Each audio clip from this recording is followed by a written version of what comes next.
All right, what is up? Welcome to Spoiler Kings. Brandman's joining us shortly. He's getting some errands done. Yeah, to get some stuff done. He was trying to run around. Yeah, so he'll be with us shortly. But yeah, sorry, we've been here for about at least 25 minutes and 30 minutes.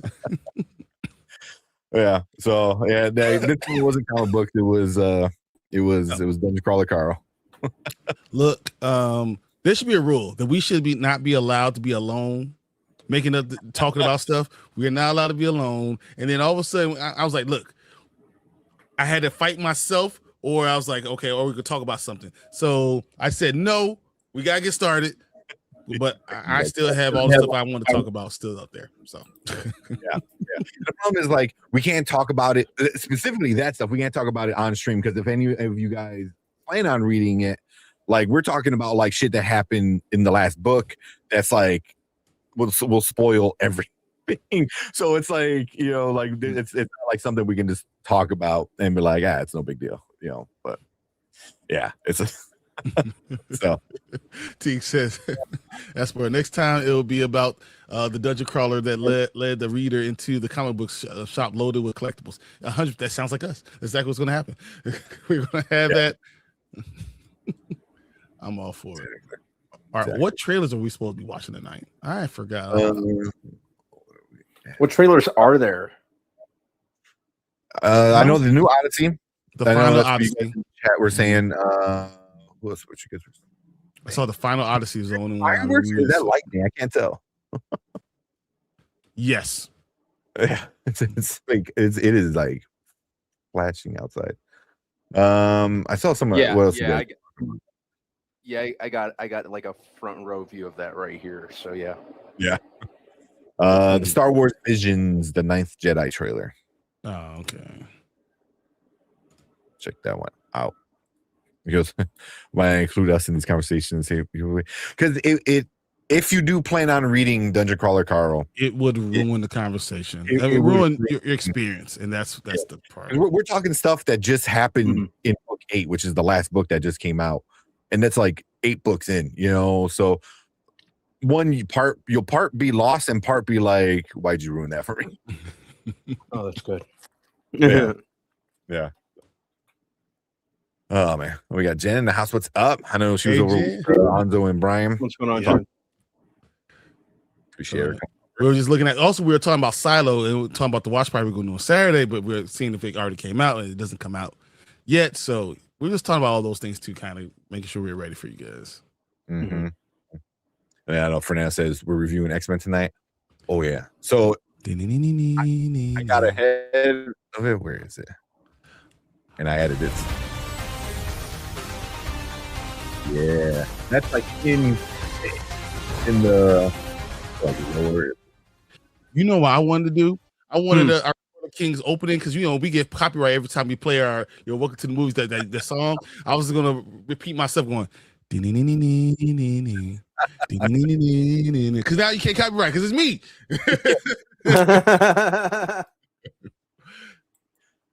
You should listen to the song and just do it. And just do it. That'd be fun. I think that'd be a great way to open our shows when we're going to talk about X-Men 97. Just yeah. So that's in StreamYard if you ever want to use it, Brian. It's under the sounds. But yeah, we are for sure talking about the first 3 episodes of X-Men because nice. It was awesome. I cannot wait to hear your rant about Avatar: The Last Airbender. I cannot wait to hear what you got to say. I'm interested. I'm really interested. Oh man, because I'll be honest with you. I didn't hate it. I just don't think it's Avatar. I didn't hate it. I didn't hate it at all. I just don't think it's Avatar. I think you don't change main plot points. That pissed me off. You don't change main plot points. You don't change plot points. You don't change character arcs. You don't fucking kill characters. Like, and I'm not like actually they killed who the characters are. It was like, yeah. And then they do shit in it that is just like stupid, just overall stupid. I was like, wait, what? I mean, I know they're going to do things differently. I know they have to do things certain ways, and they also didn't have the didn't have the writers there. So there's things that don't bother me. They took off. They took after season 1. They took off after season 1 because creative differences. Yeah. So yeah. And I gave this season a full chance because all the trailers looked good. I'm like, you know what? I'll because season 1, I didn't hate, but what they did to Boomy was really like not cool. So I'm like, all right, maybe see what happens. Man. Yeah. No, I get it. I definitely get it. Yeah. Collector. 15 months collector. That's awesome. Appreciate that. Let's get these trailers and then it will be out. Peace out for you. Yeah, Brian's bringing them up. He's getting them ready. I mean, it's only 2. These aren't because the Odyssey, but I don't know how much it comes out in like 2 weeks. Yeah. Like 10 days. Like I'm pretty excited about it. So I know we had talked about for us, the closest 70 millimeter IMAX would have been Indianapolis, I believe, right? Yeah. But now we got one. 17th, they have that one. Yeah. Willowbrook, Bolingbrook. I don't know. It's not too far for at least me and Brian. It's Willowbrook. Well, Willow. It's right there. It's real far for me. I mean, real close to me. Real close. It's super close to Brian. Not too far from me. It's kind of a drive for Brandman, but a lot easier than Indianapolis. I'll say that for sure. But I'm thinking about doing that. I'm thinking about going to see it that weekend. There's still a lot of tickets because I don't think no one knows that opened up. So I think if we want to get tickets, I got to talk to my wife and see. I was like, you want to go see it on a really, really big ass screen? So we'll see. Goes. Oh man! All right, I'm getting the other one. The ref screwed the USA dirty as officials. I didn't even see they're playing tomorrow. I'm excited for tomorrow though. We got Mexico and England. That's gonna be a good one. That's gonna be a super good one. Man. Oh, this is and I almost bought the Dungeon Crawler the Dungeon Chronicles, whatever it's called. Oh yeah, Dungeon Crawler Carl. So these, like this, but this actual books. Get the books. The books are phenomenal. I'm all right there. Yep. Yeah, the books are the audio books. The audio books are amazing. Like honestly, the dude who does the audio books might ruin audiobooks for you just because you're just like, oh yeah. I started listening to the other one that you recommended. Fights with Monsters. I fucking hate British accents. It's so it grinds on my fucking gears. And I don't know if it's Australian or British. It's Australia. It's not British. It's Australia. It all sounds the same. He's the number one audio person in the world, right? He's literally the number one audio person. No way. I never even heard his name. Heath Miller. Heath Miller is the number one. Oh man, I think I'm gonna read it. Because I'm listening to it. I was like, the Harry Potter ones weren't too bad because they did a lot of voices and shit like that. Like him, I was like, maybe I just got to let it keep going because I don't know. His voice was just grinding my fucking gears, and I was like, Heath Miller is like the number one guy. Yeah. Like Jeff Hayes, I never heard of him until now, and then he's everywhere. And then the guy who did Project Hail Mary was amazing. Those are regular guys, but so Heath Miller has like four giant storylines that he's done. There's another guy I can't think of best voice actors in audiobooks, but there's like two of them that are like the top of the top. Yeah. Not for me, man. It's fucking irritating as balls, man. I had to stop it. I ordered the book from the library, so I think I'm gonna actually try to, which will be a little bit slower for me because I can't, read it while I'm driving like I do an audiobook. But I'll find time to read it because I did find it interesting because it really like He Who Fights Monsters like really like literally jumps right into it. Like it starts off boom, it gets so good too. Yeah. So But yeah, he was fucking annoying. I'm like, oh my god, it was irking me. It's like dumb, but I don't know. Maybe I'll give it another chance. So if you don't like British accents, it's not going to get better because it's not British. It's Australia, but it's based. Australia is a big part of it because the writer is Australian. Well, Jason is Australian. Jason Sano is Australian too, and the writer is, and it's a huge thing. So yeah. Primal Hunter is another one. Primal Hunter, but that one is on my list, and Red Rising. That's on my list too. So check it out. We got Ace. What's up, Ace? What's up, Ace? Sorry, my phone glitched. It sounded like Ting said he hated British accents. I know. It's weird. I was like, oh, okay. Yeah. That's why, like, Shaun of the Dead? Like, it's fine. I like it.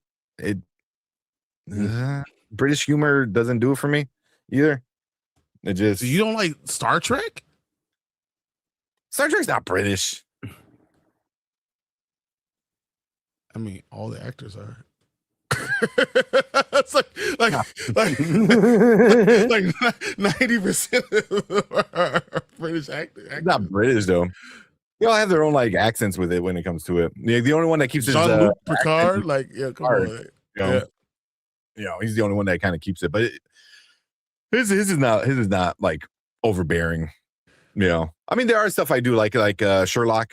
I like the Sherlock shows. With and what's his name has a deep British accent. Yeah, do British humor all the time. I just never got into it. Like the British Office, I was like, it was fine. I really don't like what's his name, the guy who's the creator of the Office. Ricky Gervais. Yeah, I just don't like him in general either. That explains why my comments get skipped. Yeah, British accent women are such a turn on. Oh man, Collector, what's up? Super chat time. Brian Tank, I really want you guys to read the Faithful and the Fallen series. It's a high fantasy book series. I think you guys would really like it. Okay, I'm all right. I'm trying to find something else because I started like 4 or 5. So I'm done with You're like caught up with all of them, right? So yeah, I'm caught up with everything. But so I watched The Expanse. I'm on the second book after the show's over. So I already did Oberon, and I'm doing the second one right now, and I'm on chapter 12 of it. And I read the novella too. So like I'm gonna be done with all that stuff very soon, and I'll know exactly what's going on because it changes. Dude, the proto molecule, what they do with that, and the thing that happens afterwards is phenomenal. We really missed out. We really missed out. It, man. I know you said the list of the books. I gotta get on that and start reading those because that's So I think the first one is Persepolis Rising. That's really interesting because it starts a whole new series. And then Oberon is the novella. I read that, and I'm at Tiamat's Wrath. But when I tell you everything changes, what they had with the proto-molecule with that little boy with the thing that they did, it goes into the storyline that's just to the moon. Yeah. Nice. Can't wait I can't wait to read that. Maybe give you a shout out for that one. Let's see what we got. We'll give you this one. He's the best. I love it.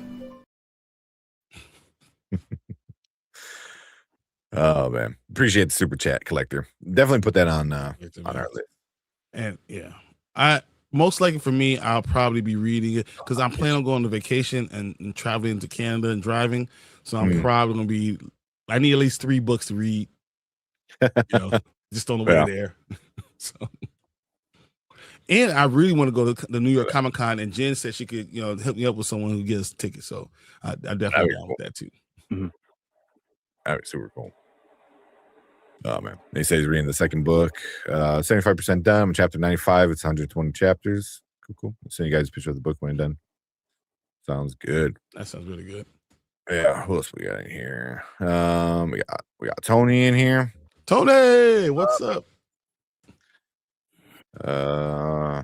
What's going on, Tony? Trying to get shout out everybody real quick so we can get watching some of these trailers. We got Delta Dan. What's up, Delta Dan? What's up, Delta Dan? How you feeling, man? When?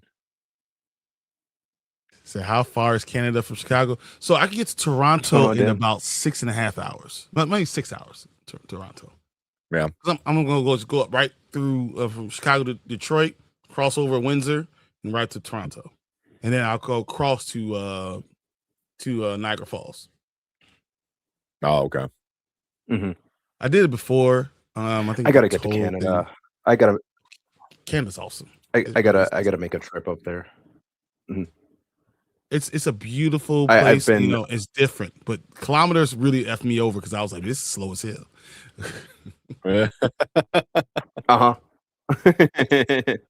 Throws you off. Oh man. Who else we got? We got Fernando up in here saying what's up. Teague saying fight X-Men season 7 of X-Men. There you go. making it all canon together. It said it's cooking. Yeah, X-Men 97 I like that. Yep. I like that. Ooh, I can't wait to talk about it. A little teaser for X-Men is last season Magneto was right. This season he's wrong. I like that. All right. I think that's about everybody. Of course, Mama Bear. Yeah. Always appreciate Mama Bear. Mama Bear, obviously, her comment was the one that like, all right, let's stop talking about other stuff. And yeah, when we saw Mama Bear, I was like, that's it. All right, gotta go. He said, did we already talk about X-Men 97 theme song? Whitney Houston is whatever you want me to be, the exact same beats. I know we talked about it before. Well, it's something I found out more recently too. You know, like within a couple years. Yeah. So that's funny though. Like our childhood, like theme song that everyone remembers is like based off of Whitney Houston. I mean, come on, she's one of the greatest singers of all time, so I have no problem with that. And look, if I can hum a Whitney Houston song, it works for me. Yeah. I was thinking about that today. I was sitting there listening to it. You see the video of the people at the bar, like doing a watch party of it, and everyone in the bar is doing that. Everyone in the bar, like someone's recording it, and it like cuts over to like the bouncer, and he's like laughing. I have not, but I will look that up now. Yeah, that's pretty good. Yeah. Oh man. All right. Let's watch these trailers, and then we'll get with the reviews. I cannot wait to hear what you say about Avatar though, because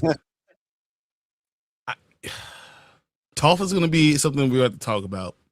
Oh yeah, for sure. Toph is one of my favorite characters, if not my favorite character. Yeah, I can tell because I really, I was like, oh, okay, whatever. Because Toph is whatever.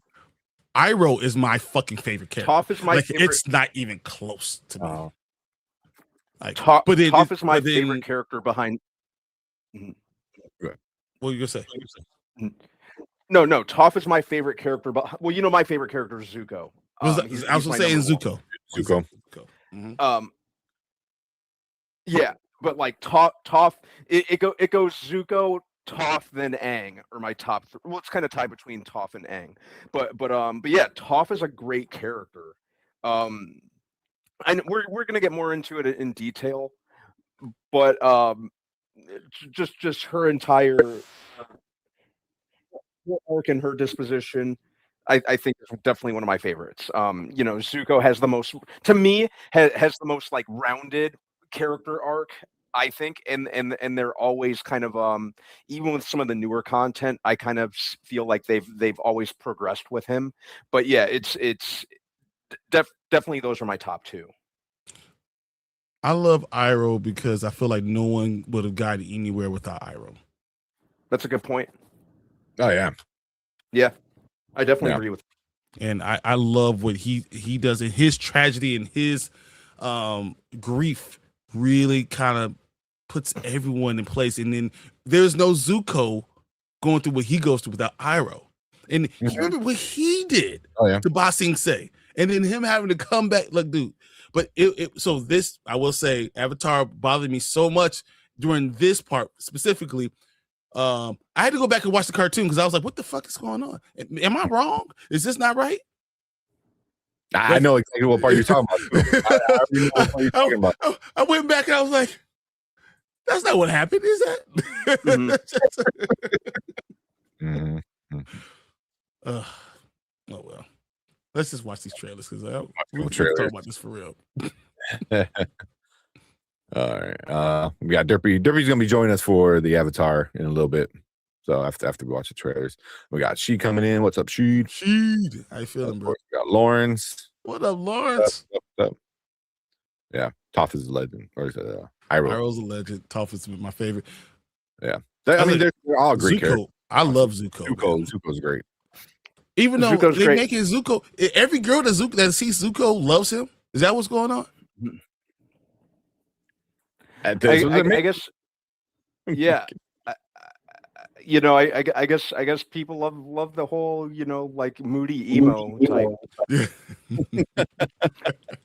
Although I had a moody emo phase and it didn't quite work out for me. He's trying to hide his face. He's like, oh, not the birthmark, not this burn, and all this stuff. And everyone's like so into it. It's so funny. Like all the girls are like, oh yeah, every girl that he passed by is trying to hold his hand, trying to do stuff with him. I'm like, good lord, man. I'll say moody emo only works on the screen. It doesn't work in real life. At least for dudes. Yeah. Oh man. Yeah, but we'll get more into that. Let me get this Odyssey trailer ready real quick. Man, it is crazy outside. Yeah, I'm seeing this. I'm looking out the window and it's like super flashy. Oh, it just happened again. Holy crap. It's not even raining here. No. I don't know if it's raining or not, but it is lighting up the sky. I have a window right here that looks outside and it's just boom, boom, boom. Well, now here comes the rain. Because as soon as I said there's no rain, here comes the rain. It's coming and it's coming down. So. I'm looking at my camera outside and there's nothing. There's not even lighting yet. Yeah. Oh yeah. A lot of lighting. A lot of stuff. It's crazy. Yeah. If I have to stand up at any second, it's to close my window, but I don't see anything yet. Yeah. You have rain. We usually get it after. Yeah. It usually kind of makes its way right up there. Mm-hmm. Yeah. Let's see. Looking at my camera outside just to check. Oh, the light! All of a sudden, the sky is lighting up. Mm-hmm. Wow, that came out of nowhere.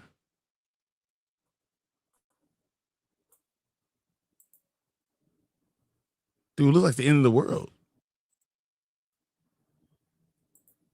Good lord.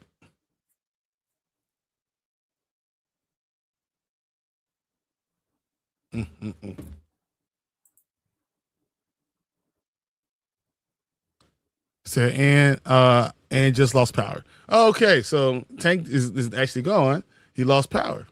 Wow. Okay. Oh, that's crap. I was wondering, like, okay, he's real silent for a little bit. So, well, even if I lost power, I'll be on for at least 15 minutes. Yeah. Hope I don't. I remember that happened to me live once. Definitely happened with me too. So I understand that. I guess we're gonna have to watch the trailer without Tank. So I guess I'll now get everything together because into it. I was not planning anything to do all of that. But let me do this now. All right. We're doing what's this? Odyssey first? Okay. Ready? All right. Yeah, I'm ready. I'm ready when you are. Okay, here we go.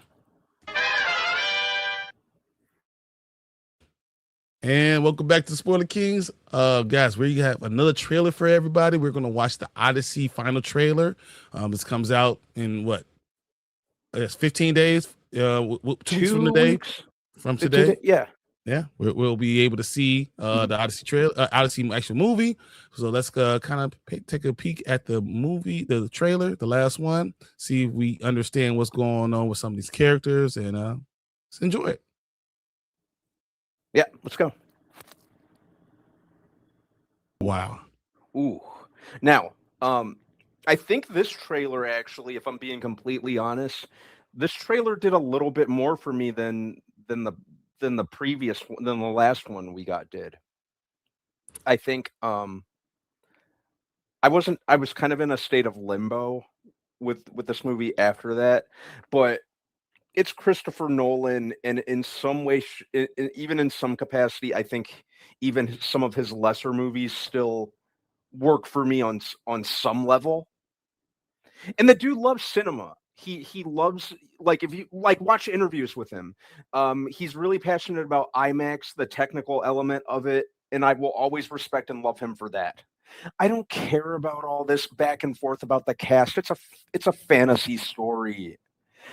That doesn't bother me, and I like the cast as a whole, and just the thought of him doing something like this is just really sparks my interest, because everything else that he's done in the past in some way, shape, or form has been, again, I try not to throw this word around too much, but grounded. So to see him take on something more like this just really has me it's an IMAX watch opening night. So I'm pretty excited for this. I don't know how you could not be. It looks like the Odyssey. You're gonna have one of the greatest stories told on film by a great director and some of the greatest actors and actresses that we have in modern day. So, I mean, that tells you in itself that this should be an epic type of movie. The story, as much as we kind of know what the story is and how you feel about the story, I feel like it's going to be still just everything we want it to be. I think they're not going to miss for us. And when you know the story, I don't know how you're going to change it up, but I think the scenes are going to be beautiful. I think it's going to actually be quality cinema as you're just speaking on it. And right. I'm down for it, man. Same. Christopher Nolan movies, just like you said, it's going to be a beautiful movie. If nothing else, it's going to be a beautiful movie to watch in motion, in IMAX.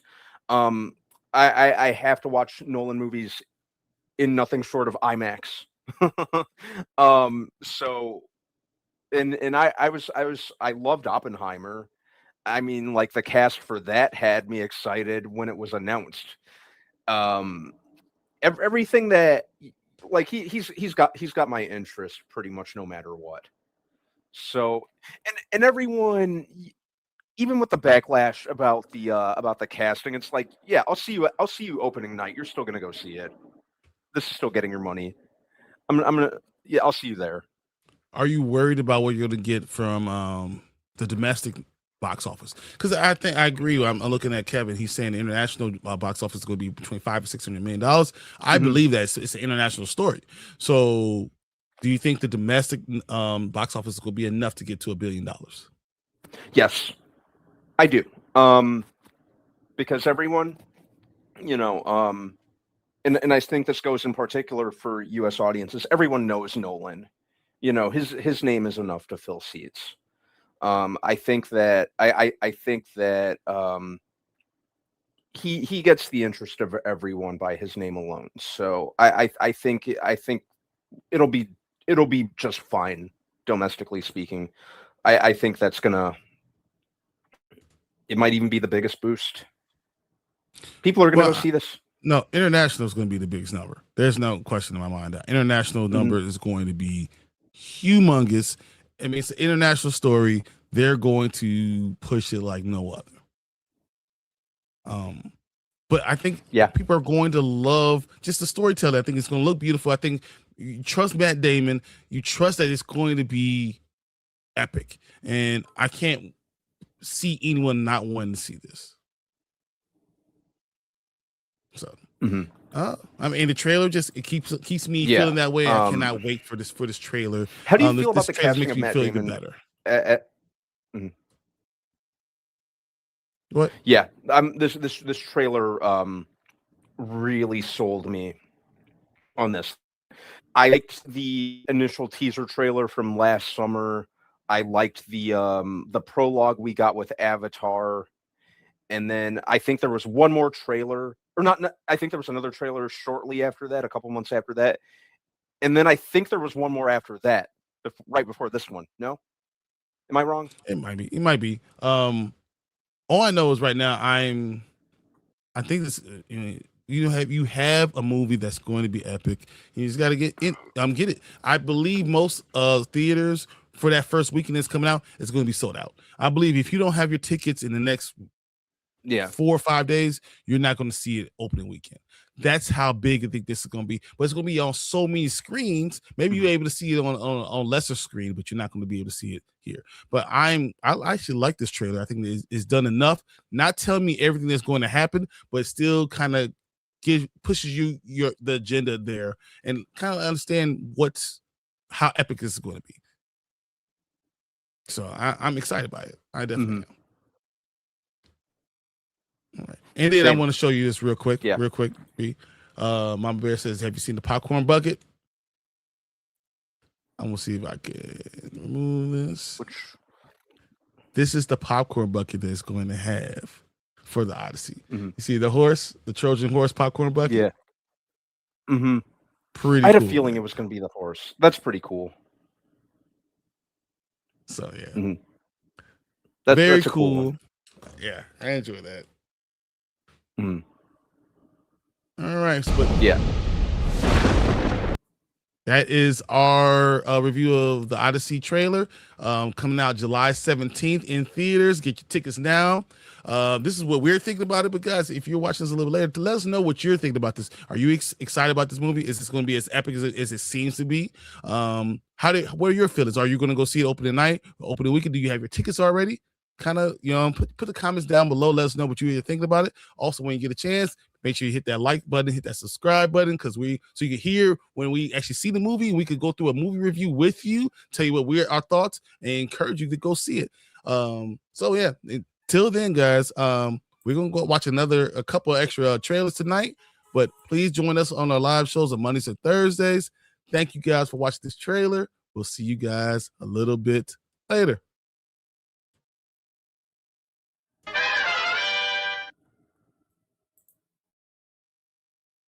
All right. As I said, running all these things at the same time is not right. We gotta make it easier for me. Right.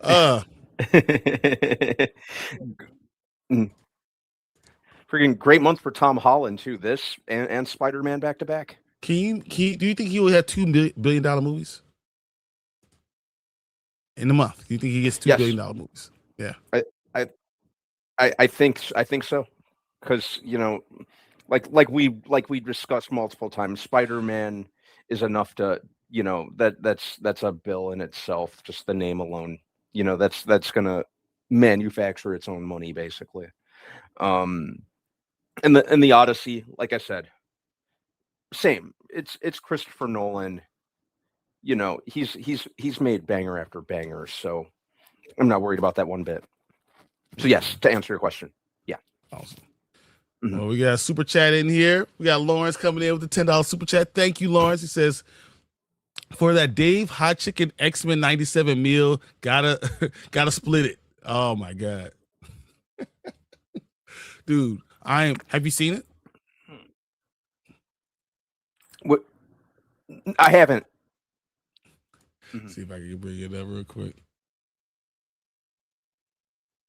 First of all, Dave's Hot Chicken is awesome. I don't like promoting other people's things, but Dave's Hot Chicken is pretty good, man. I enjoy it. Really? Yeah. Let's see if I can get this to show you guys this meal.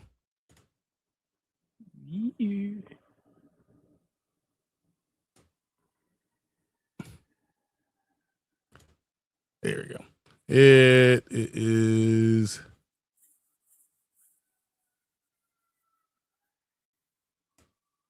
There you go. I like that. Cyclops, you love this Wolverine one that they had. You got Jean, you got Storm. Look at the box. All the stuff works for me. Matter of fact, I might be going to Dave's Hot Chicken tomorrow. I can't believe this Culver's guy saying this right now, but come on. Look at that. Look at that meal, man. I'm the same way. I gotta see where the closest one to me is. It's awesome. Oh man, that's so cool. But Lawrence, thank you for the super chat. I agree. Definitely gotta do something for that. Get there for the Dave's Hot Chicken. Let's see if we get a video for you. This is perfect because when I just saw this is exactly what happened to me.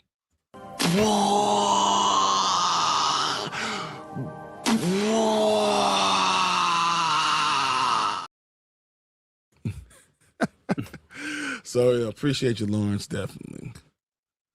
Let's see what the rest you got. So Kevin said international audience will push the Odyssey to make between $560 million at the box office. So do you think that you only get a $500, $600 million that's at the box office, period, for the Odyssey?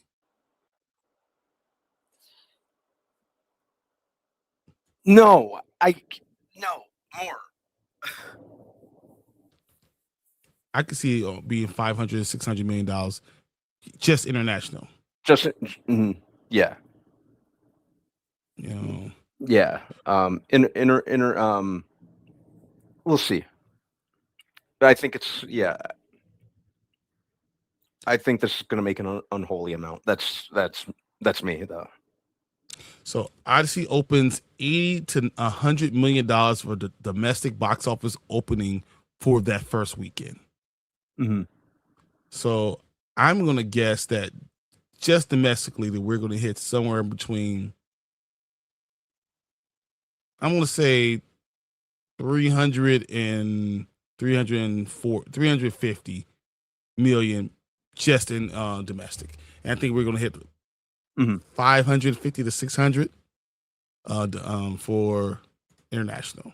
So I think this will be a much bigger number. If you're saying that just international audience will get it to 500, just international, I agree. But if you're saying it's only going to push it to 500, 600, I gotta say, I don't know. I think it's gonna be more than that.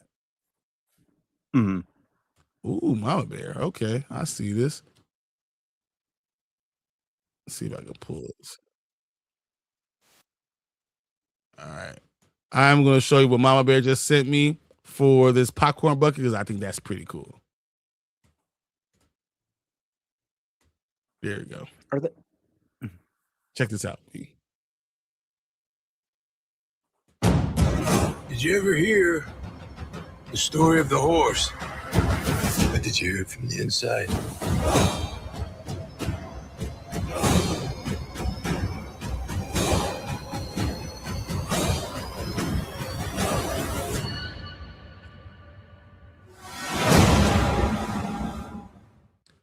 That's a release. That's what I'm talking about for a popcorn bucket. Let's go. Right.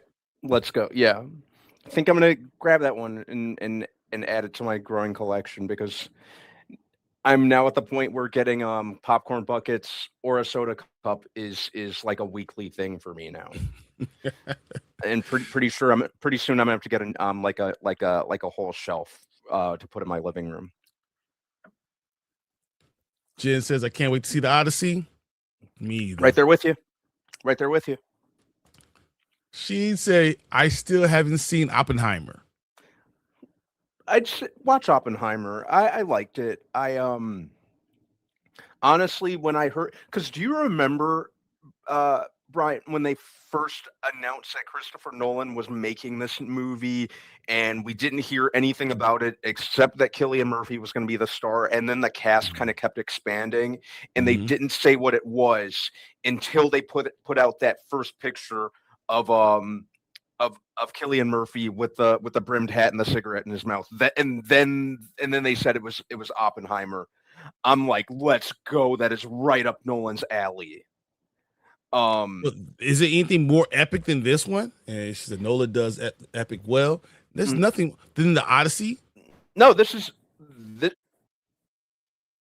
yeah, this is like this on paper, and even just looking at the trailer, this sounds like the most epic, most wide scale thing that he's made so far. Collector says, I am so fucking And I like excited that, for this movie. I just I like that can't. I Fitropa want is this playing movie his so career. bad. I was saying, I am so fucking excited for this movie. I just want this movie so bad. Man, who you telling? Jen says, same. She said, meh.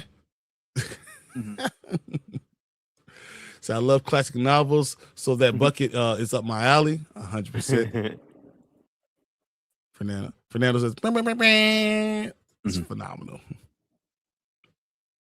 So I got my tickets July 1st. I am seeing the Dolby Atmos, and then I'm planning on see it again in IMAX the week after. Wow. My man. I like that. Oh, but it says definitely don't add popcorn. Do you add popcorn to any of the popcorn buckets you get? Sometimes. I wanna I think yeah, because the Captain America one, I've done that with my Deadpool one, my Ghostbusters one, I've eaten popcorn out of once. I still got to eat popcorn and snacks.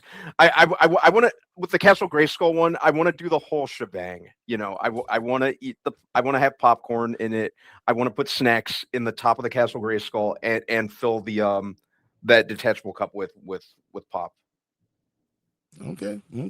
So mhm. All right, Collector says, did you guys hear the projection for Spider-Man? What's it going to be making opening weekend? They're projecting to make anywhere between $750 million to $850 million. Not opening weekend. Is that opening weekend? I've been seeing anything that big for opening weekend. I don't see it making that opening weekend. I think it's going to do numbers, but I don't see it going that high opening weekend. Because let me just read this, okay? So we're questioning what Collector is saying, right? Okay. This is what it says. Box office analysts predict Spider-Man Brand New Day will earn between $200 million and $250 million during its domestic opening weekend. Strong advanced ticket sales have driven this estimate, with some forecasts even suggesting $550 million to $575 million global debut, and a total lifetime grossing way over $1.5 billion. Okay. So we're talking about international, the opening weekend, these numbers. So it said international. So with international, the first weekend we could hit 575 million. From internationally, that I could potentially buy. I think my mind instantly went domestically. I was, maybe I was thinking too small. I'm looking at 1.8 billion. Mm-hmm. If it doesn't hit 1.8 billion, I'm gonna be disappointed because I think it's gonna be that big. Yeah, because just think, Spider-Man historically does great. I think the only one that didn't do high numbers was the Amazing Spider-Man 2. Fell flat, and that's why they pulled the plug on the rest of the franchise. But ever since then, and Tom Holland's been killing it. Tom Holland's been on fire. Everyone loves him. And then on top of that, this is the first Tom Holland Spider-Man movie that's going for the more traditional Spider-Man vibe. So I think that's going to give it a big boost too. Yeah, I could potentially work with that. Yeah, Lauren says, I got the meal the other day and I got Gene. I want Storm and Wolverine. Dude, I might. This might be my lunch tomorrow. I might go take hot chicken tomorrow just to make sure I get some of this stuff. That's terrible. Same. I'm gonna pull up Google Maps to see where the closest one to me is and try to get over there. Mama Bear trolling, and she says Spider-Man opening weekend will make more than Supergirl in its entirety. Of course it is, because Supergirl's only going to make about $300 million. So Spider-Man domestically is going to make more of that opening weekend than the Supergirl does in its entirety. And I also got my tickets for Spider-Man Brand New Day. That's cool looking. Nice. If I was a kid, I'd be buying that. I don't care. I'm a kid. I'm still buying it. I'm always a kid. I'm always in my philosophy, and I forgot who said this quote is you don't stop playing because you get old because you stop playing. So I will always play. Is that the tagline from the Tag movie? I've heard a couple people say this. I forgot who originated it though. So Lauren says I highly recommend it. It was better than Chick-fil-A. Okay, better than Chick-fil-A. I do not like Chick-fil-A. I am not a Chick-fil-A fan. I was never a Chick-fil-A. Oh, there is a Dave's. Yeah, there's over. Oh, it's closer than I thought. It's over on 169 West Ontario. Why have I not been going there more often? You have to find out first. Yeah, if you have to like dry seasoning, that's what I say. You have to like dry seasoning. But yeah, Chick-fil-A. Not a fan. So, but he's the main star of the Odyssey. He shouldn't get the same credit that he gets for Spider-Man Brand New Day. He's not the main star. No, he's not supporting role, but you still can't deny that he's kind of fairly centralized in the trailers. So probably for marketing purposes, but we haven't played Ninth Jedi. I was trying to give Tank a couple more minutes. That's why I was going through all your stuff. So let's get. Okay, I'm eating early. Want to see the reaction. Cool. I like the IMAX camera bucket better. Oh, really? That bucket's cool, but I think it's more. I can't really associate it with the Odyssey itself. I think it's more just kind of it seems more appropriate for theaters as a whole. If that makes sense. I don't it doesn't really. I don't associate that popcorn bucket with the Odyssey necessarily. Gotcha. The cheap tins. The med was for the Trojan bucket. Oh, okay. I got you. Okay. I follow. Okay. I do. Them buckets are expensive. Of course, I used to get them and wash it out when I'm done. Dude, I don't put nothing in my bucket. They are expensive. That's why I'm out. Resale value. Sometimes. What's up, Anzo? What's going on, Anzo? Yo, did Silo season 3 drop for you yet? We were looking on before, and it had everything there, but it wouldn't play. So I'm guessing that it's going to wait till Eastern midnight before it's going to allow me to play it. But I'll check again when I can. Let's see. I don't see the type of numbers for Spider-Man not opening weekend. No way. I think $250 million is there. It dropped. It dropped. I don't know. I forgot. Yeah. Silo season 1 is already dropped for us. Yeah. But we're planning on doing a watch party on Saturday so we can watch together. So Saturday night, we will do a Silo watch party. Happy 4th of July. Fernando says, I'm not sick of film. Happy 4th to you. Go ahead. You. Says, I'm not sick of filmmakers not sticking to the source material. If this movie strays from the book too much, I'm walking out. Wow. What do you think about that? Well, I'm not attached enough to the Odyssey book to get too outraged about them straying from it, because I don't have a whole lot to go on aside from reading it in school and then kind of forgetting about it afterward. So I I get that attachment. I do, and I can't help but respect that, because there's things like there's source material that I kind of feel the same way about. Just like we talk about Avatar. You remember how pissed off the Death Note movie made me? Yeah, just like we were talking about Avatar. You remember how angry I got about the 2010 movie, and that movie, like, you might remember this because it M. kind Night of put me. Shyamalan, and that deserves all the hate. It deserves all the hate. Yeah, because remember, I was kind of like in a near catatonic state after I walked out of that movie, and didn't quite know how to process what I just watched. So I get that. I get that. This is Thomas Zendaya in like all the big blockbusters this year, this summer. So what's the name of the restaurant with the X-Men things? It's Dave's Hot Chicken. So I'm watching it now. That's very cool. Spider-Man will make more money in free screening than Supergirl. Okay. My bear says, considering they're already taking down Supergirl signs, I feel confident in saying it. It's cold as ice.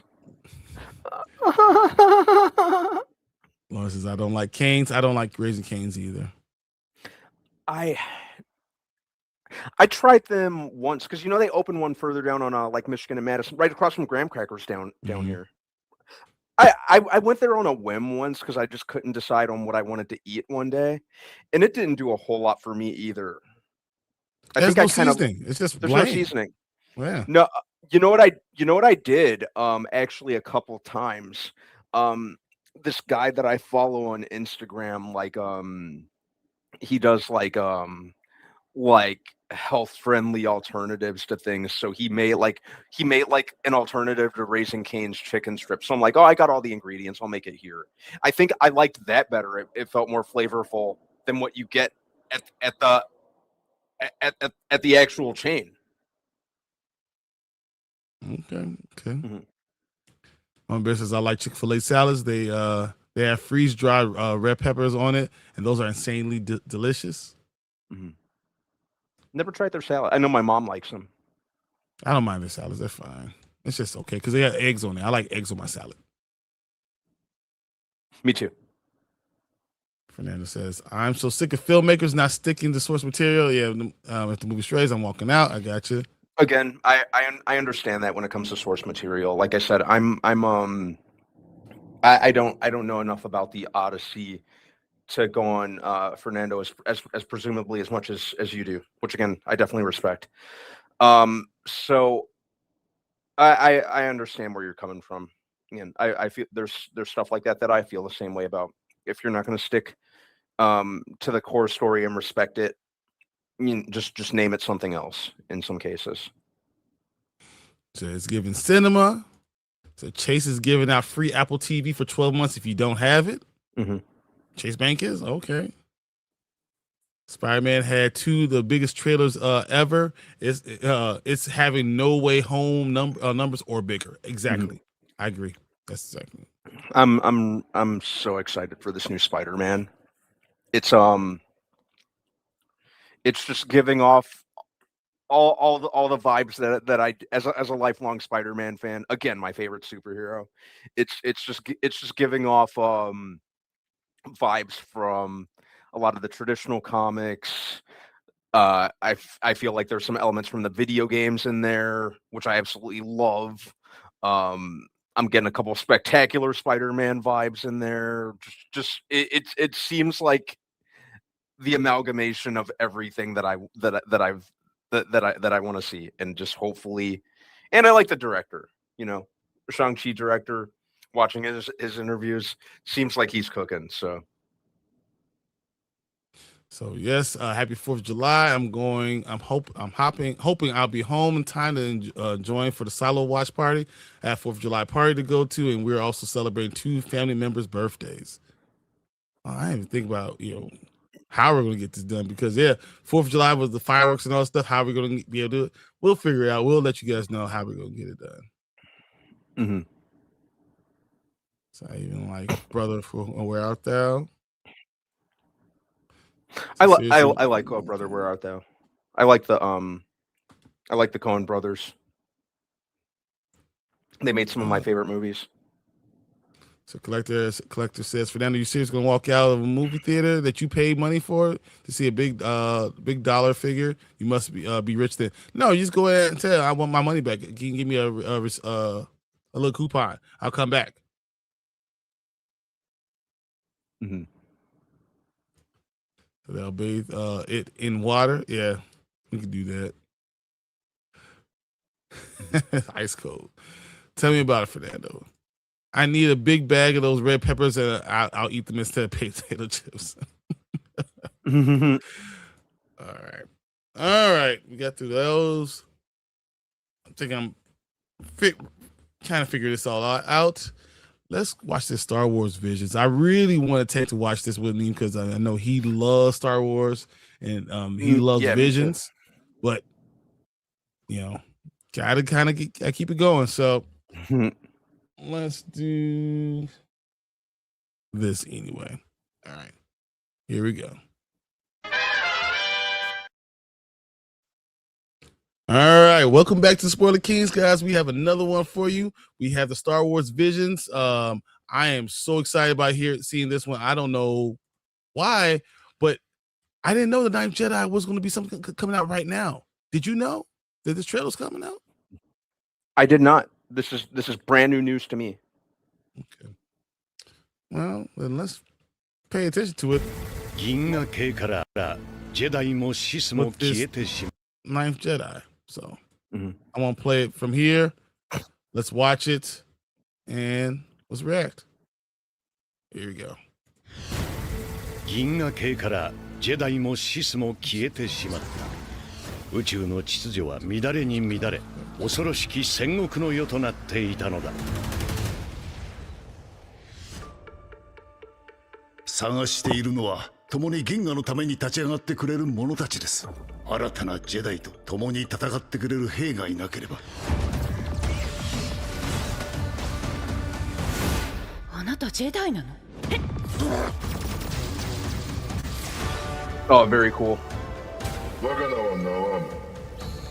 銀河の秩序をもたらす者。ナワームを止めたいだけです。カイバークリスタルを兵器に使うだって。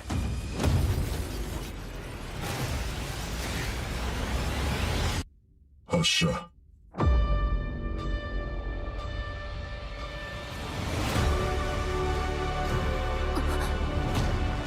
お前にできるわけない。これは危険な任務だぞ。ちょいと揺れますぞい。これはジーマ殿が鍛えた使い手の心を映すセーバーだ。あの光、ナワームはジェダイ。ジェダイは正義のために戦ってる。フォースとやらの導きはあるか。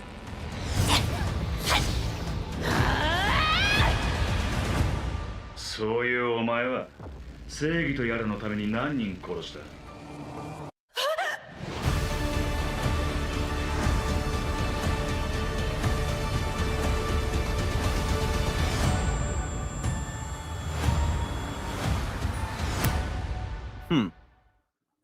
？Okay. So we have that one. You want to watch it with the subtitles and the voiceover? Sure. Yeah, I'd love to do that. Let's see if we can do that too, because I don't know. I think I kind of liked it this way. Seeing it this way, but let's compare it. So I'll pull this one up too. So tell me what you guys think of this one. Here we go.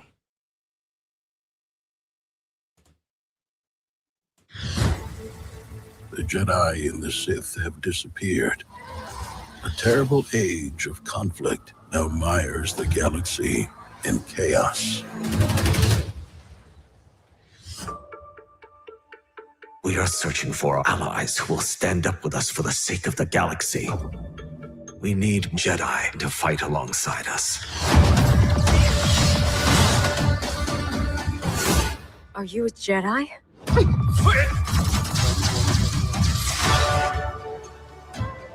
My name is Nawam. I will bring order to the chaos that surrounds us. He must be stopped. They're using the Kyber crystals to make a weapon?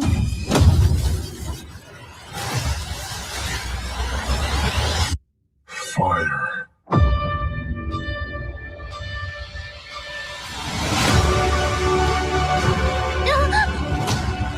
I won't allow you to conquer the galaxy. This mission will be dangerous. Things are about to get a little bumpy. This is a lightsaber forged by Lord Shima. It reflects the user's heart. It's blue. Is Nawam a Jedi? The Jedi fight in the name of justice.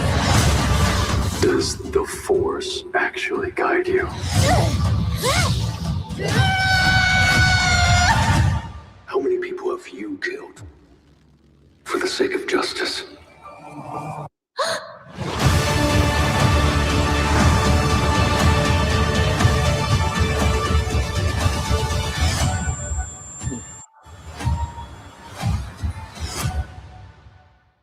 All right, B. So which one did you like more? Which version did you like more?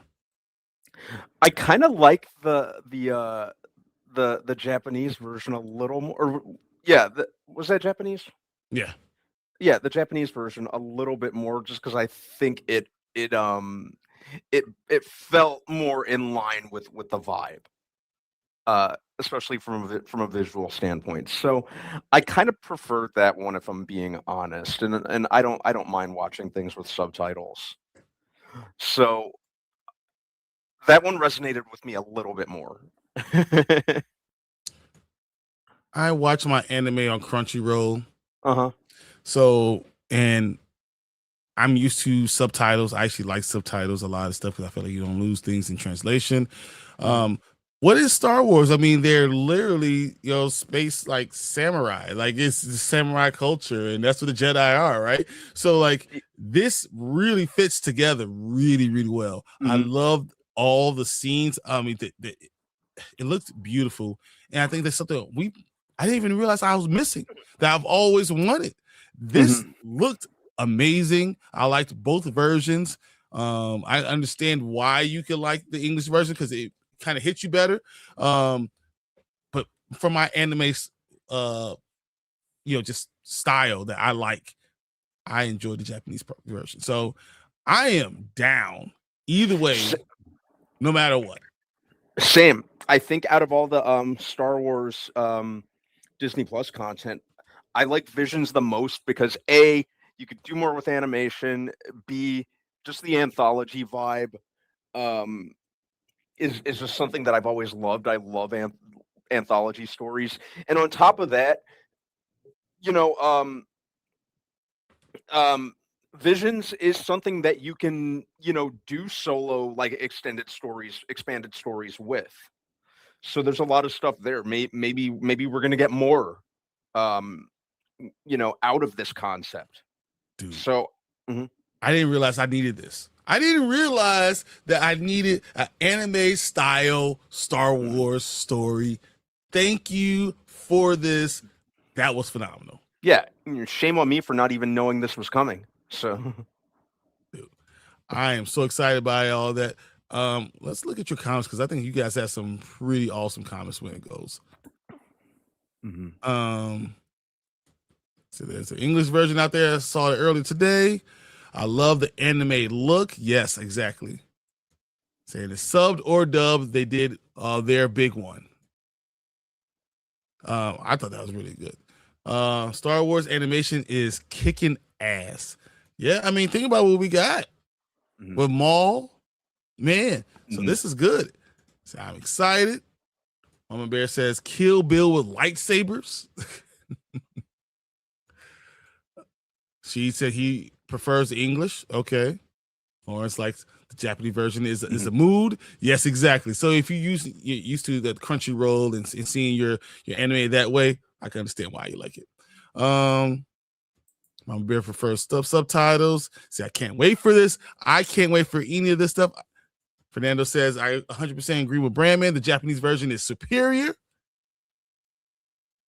So I just rewatched it in English, though, so I can focus on the fights more. I understand that too. I see them more at like Galactic Ninjas. I always thought it was samurai. Well, I guess depending on the Jedi, you will have both samurai or ninja people. The flipping around depending, but we see Darth Vader, because he's such, the double-handed, even when it is a double-handed style, then you get more of a, samurai. So yeah, either way it works. And I agree with she said, looks dope either way. For sure. Mm-hmm. No, definitely agree. I love this. I cannot wait. Me are going to go. We're going to watch this. Was August 5th. We're definitely going to watch it. Cannot wait to talk about it. On here, we'll review it for everybody. But if you guys want to be there for us, make sure you hit the like button, hit the subscribe button, turn on your bell notifications. Let us know. So when we go live, so we can talk about these things. Guys, let us know what you think about this. Did you think this was as epic as we just thought it was? If you do, are you ready for this? Can Star Wars make a comeback just using animation? Let us know what you guys thinking about it. But right now, if you guys watch the live show, we're gonna move on to the next topic. Thank you guys for watching this one, and we'll see you guys a little bit later. Thanks, everyone.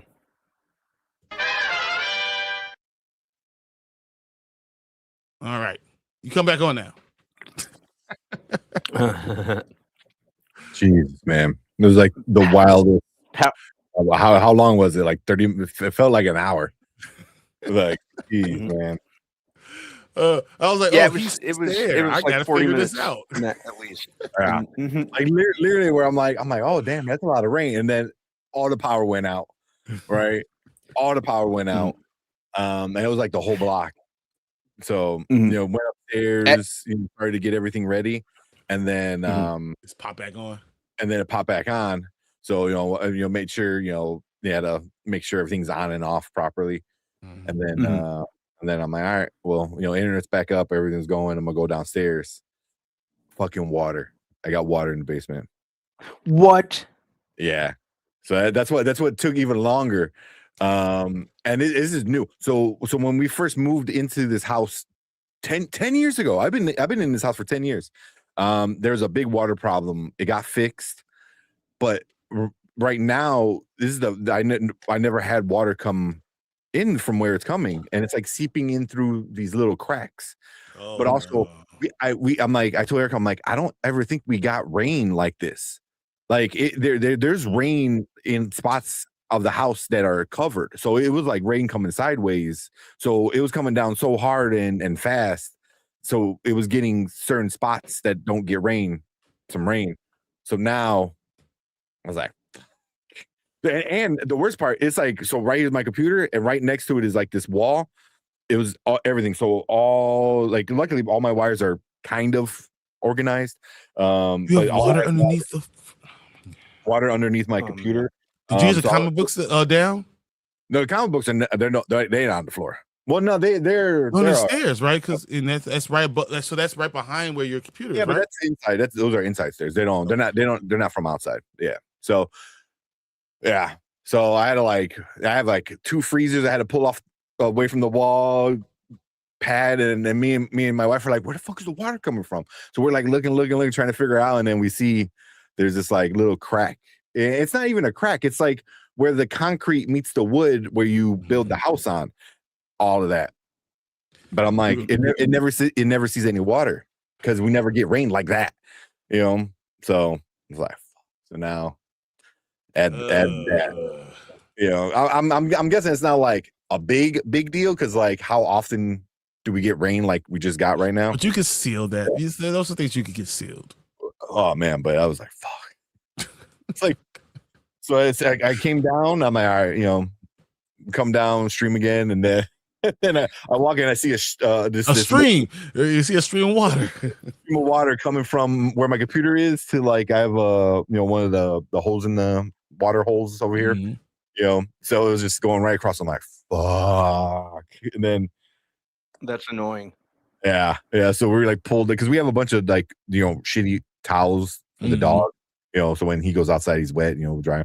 So all of them are like tucked in the corner because I really can't stop the water from coming in because it's this tiny little hairline crack.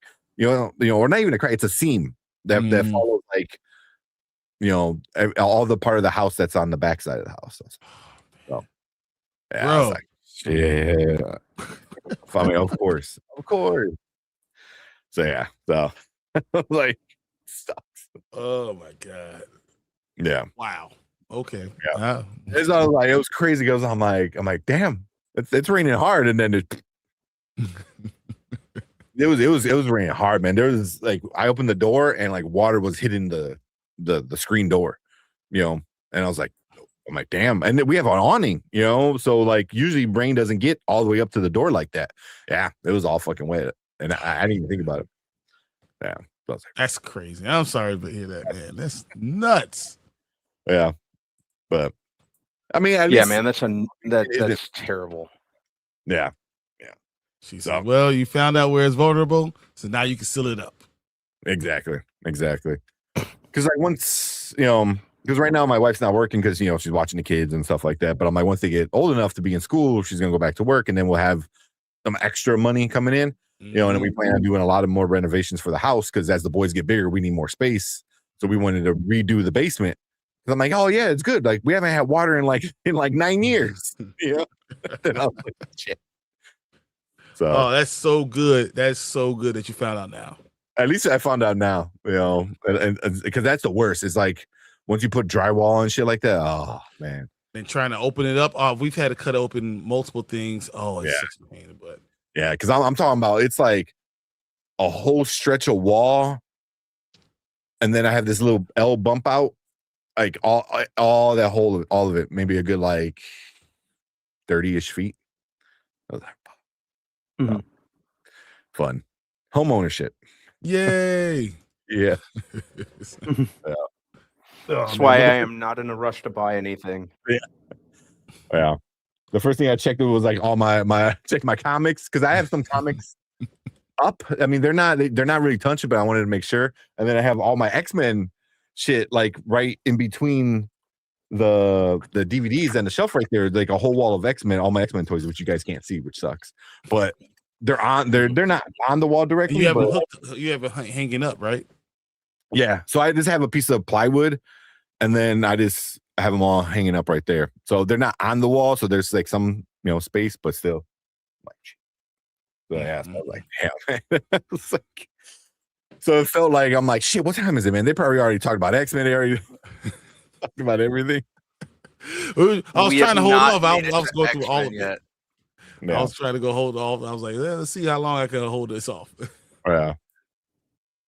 The Summers family are the Skywalkers of the X-Men universe, from Scott and Jean being the parents of Rachel Summers, brother Ascani, in the alternate timeline, Days of Future Past. Yeah, they are the Skywalkers. That is super funny.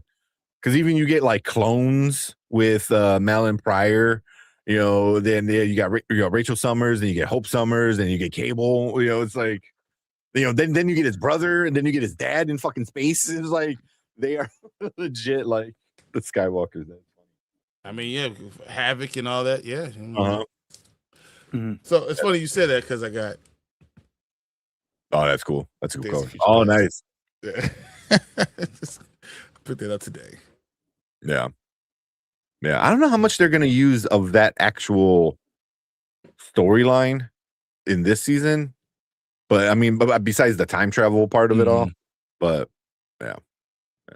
We'll see. But we got Bone Claws, Wolverine, so that's going to be something to talk about right there in itself.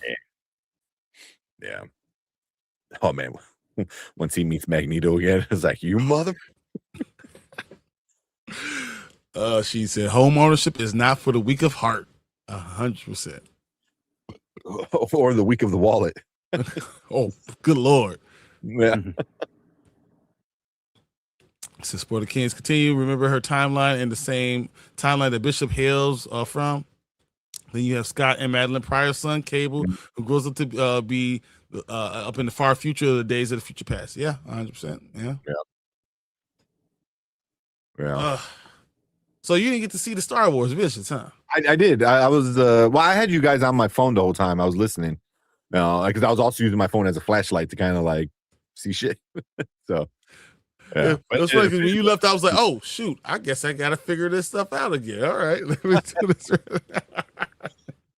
Yeah, that sucks. I know, and I think because we dragged, getting everything done, I think Derpy said he won't be able to join us tonight because it's kind of already like too late for him. 100%. That makes sense. Yeah, So. it took too long. So Yeah. I'm telling him, my bad. Unexpected events. So, well, let's do something. you want to talk about X-Men then? You want to jump right into that? Yeah, we can do that.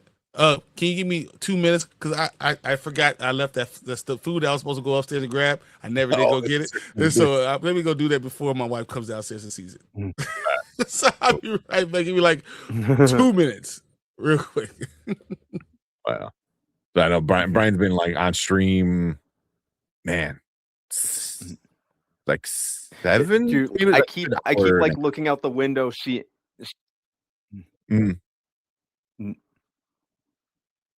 I was just saying, I keep looking out the window to see if the rain's going to come down even harder, and if I need to get like my flashlight and everything. Get ready. It was.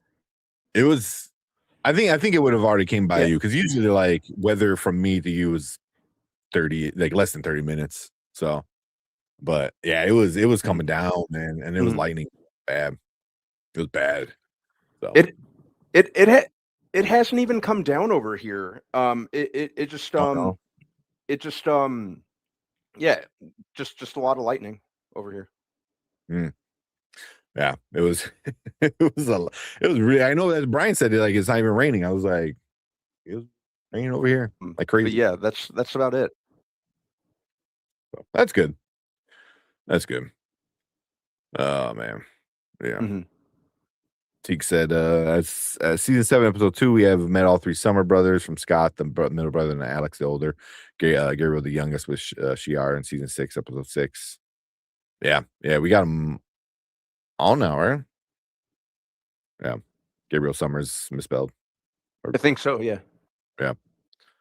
Because we got his other brother, his dad. We got in like the original X-Men stuff. Saw a lot of that.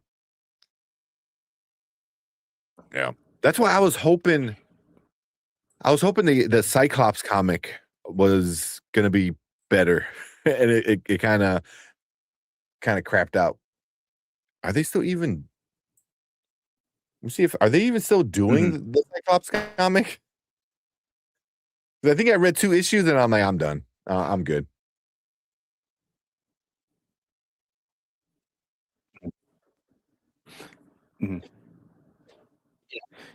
Yeah.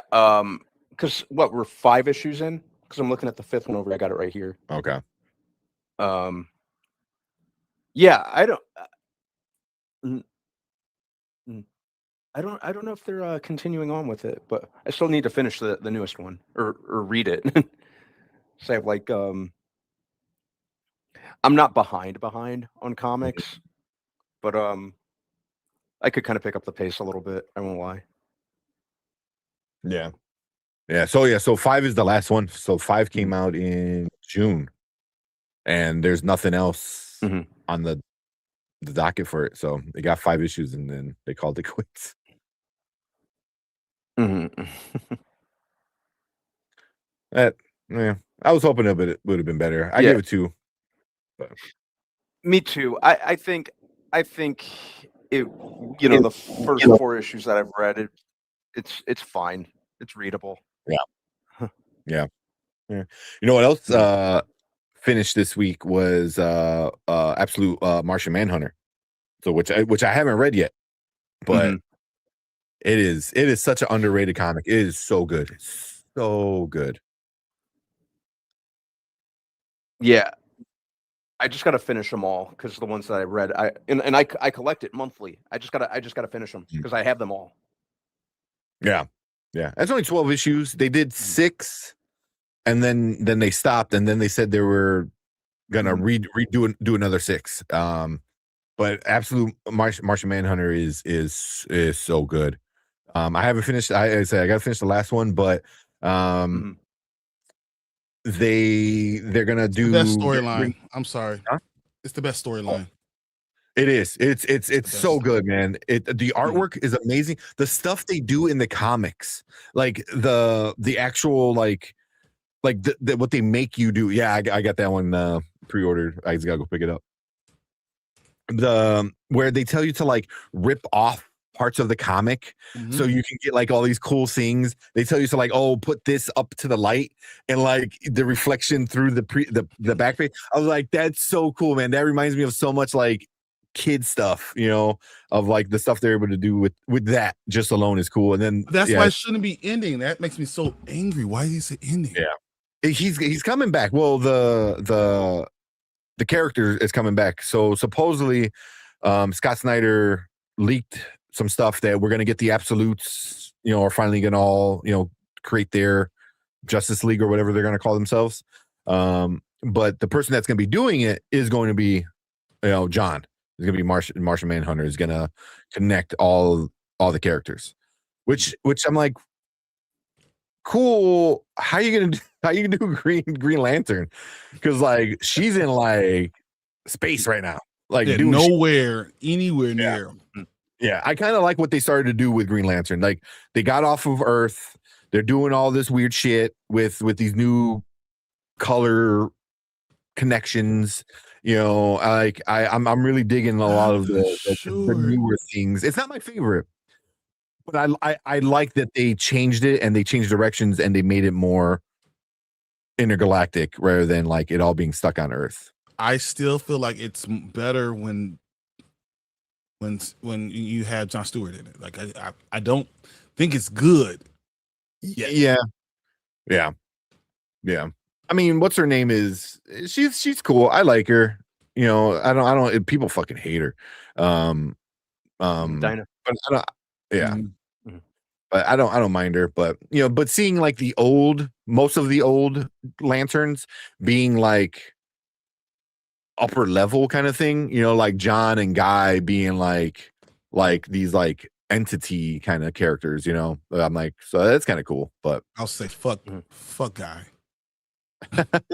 Guy in this one is way better though. I like Guy in this one. Like I don't want to like him. I want to have like there's other people you could use and just no, because I mean they changed him up. He's not the same kind of character.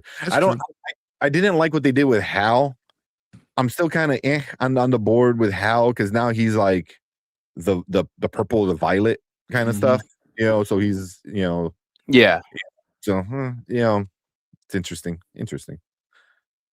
My mom said, "Can we sort out Green Arrow first?" Yeah, who the he is?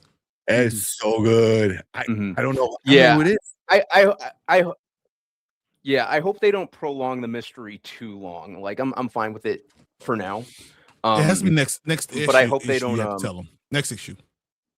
That's what I was thinking. I was thinking the same exact thing, Brian. Yeah, I mean, there's only 6 issues.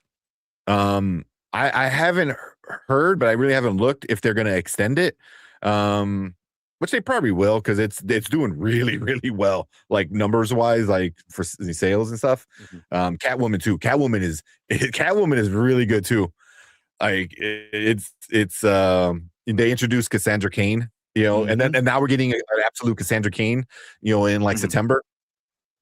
So that's gonna be interesting. I kind of want to see where that goes. So you don't want to over. I think they have to be careful about over. They're really. You know,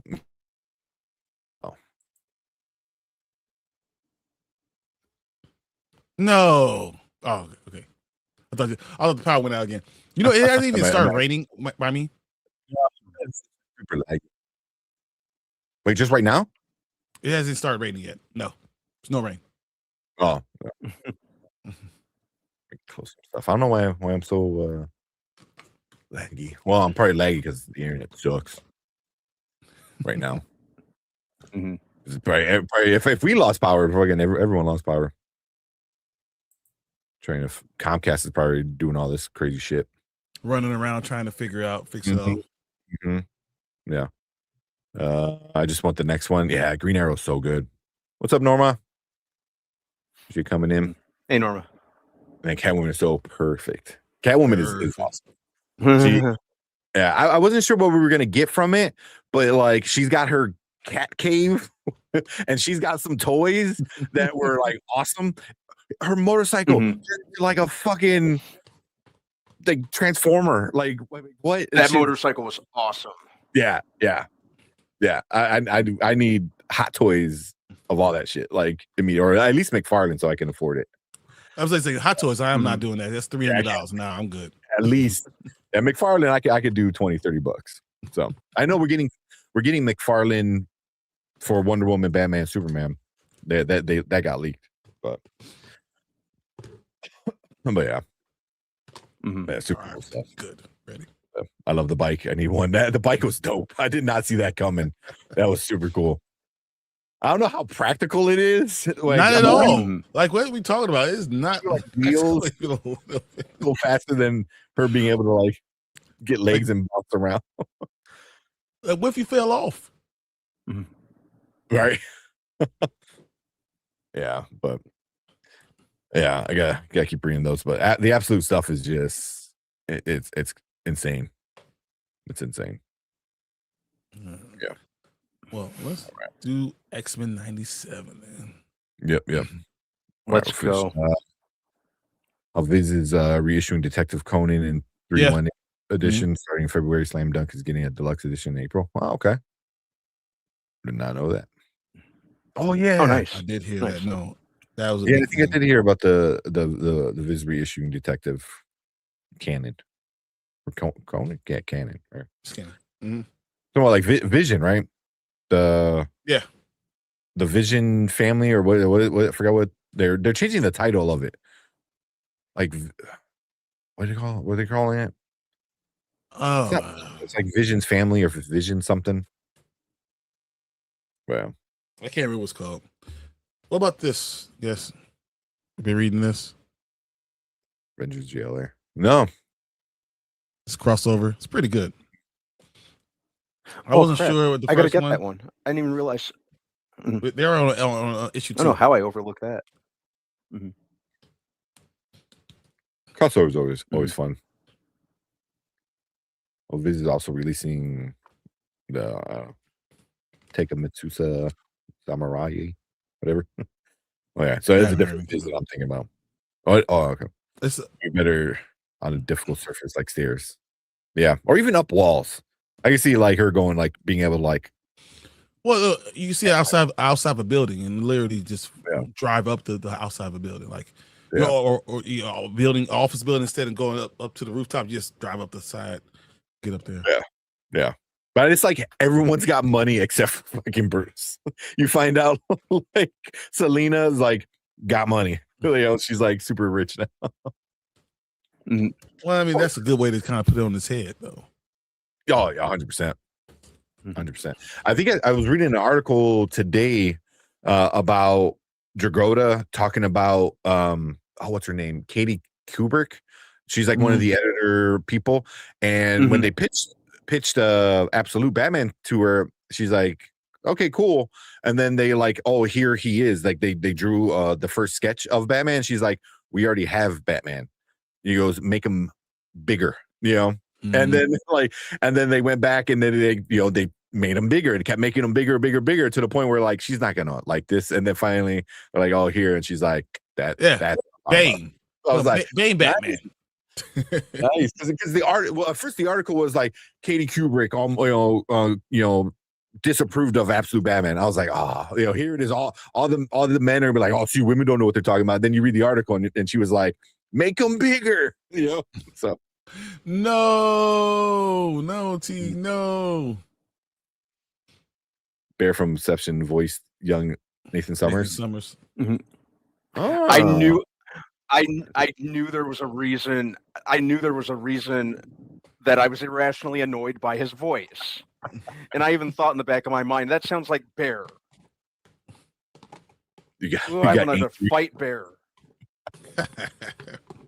You got angry for no reason. I couldn't quite place it. I'm like that does kind of sound like that Bear dude from Obsession. And now that it's been confirmed, because I didn't look up I didn't pay too much attention to the voice cast. But yeah, that was that little prick. Did you guys like that scene, the cable, and then you seen X-Force and all that stuff? Did you like it? The intro scene? The intro? Yeah. Like the second intro. That was episode 2? awesome. Yeah. That was incredible. That was dope. I loved that. That was my I like out loud. I went like, shut up. That is awesome. Yeah. No, that was cool. It was unexpected, but I was like, I liked that a lot. It was fun. He even said like X-Force, Yeah. That's what I thought it was good. So instead of X-Men, I thought X-Force, and now it's like, what are they going to do next? Are they going to do, a different X-Men team? I mean, there's not many left. Yeah. Mm-hmm. Oh, you could have done 3. Yeah. That was fuck X Factor. So X Factor, exactly. Suck. Yeah. They suck. Bunch of dicks.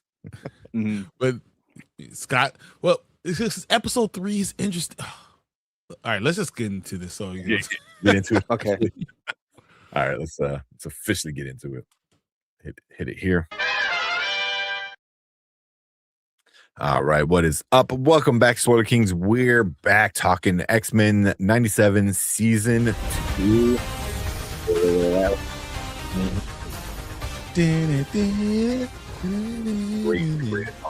You can't just start that and then try to go off of it. Come on, man. I'm trying to try and make it talk around because I don't know how loud it is.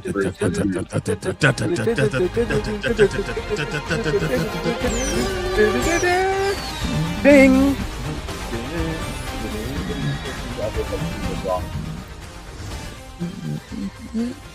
But it is X-Men time. Mm-hmm. Oh man, yeah. It every time. You do not skip the intros. You don't skip the intros. Yeah. I would irrationally Absolutely start not. yelling if someone did that to me. Did you do that? Just remove the skip intro, option. Just get rid of it. Yeah, the fact that there's even a skip intro option just offends me on a cellular level. I just I don't even want to see it. I don't even want to know that's an option. Yeah, if I had pearls, I would clutch them when I see that. Mama said it's not the same without Brian. I told you guys, I'll do the whole thing. We could. Well, that'll be our opening for all the Spoiler Kings. You just gotta lick Exactly. Gonna let that ride out, right? Yep. Oh man, practice it a few times, record it. It's gonna happen. This is give me some time. Oh, it's happening. Yeah, everyone's ready to talk about some X-Men because man, it was so good. That was so good. So like Teague already brought up before we officially started, the guy from Obsession was Nathan Summers. Mm-hmm. That was cool. Also, the voice actor for Psylocke was it Tashiko Sato? Tashiko. Yeah. Okay. So that was awesome. That was awesome. Oh, God. Yeah. Super cool stuff. Loved it.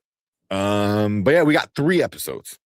We got the first 3 episodes, which just made sense with the way they did it. Where they did the future, the present, the past, kind of thing. So them doing all the times that the X-Men are in right now for the season, I felt like that was the best way to do the start of this season.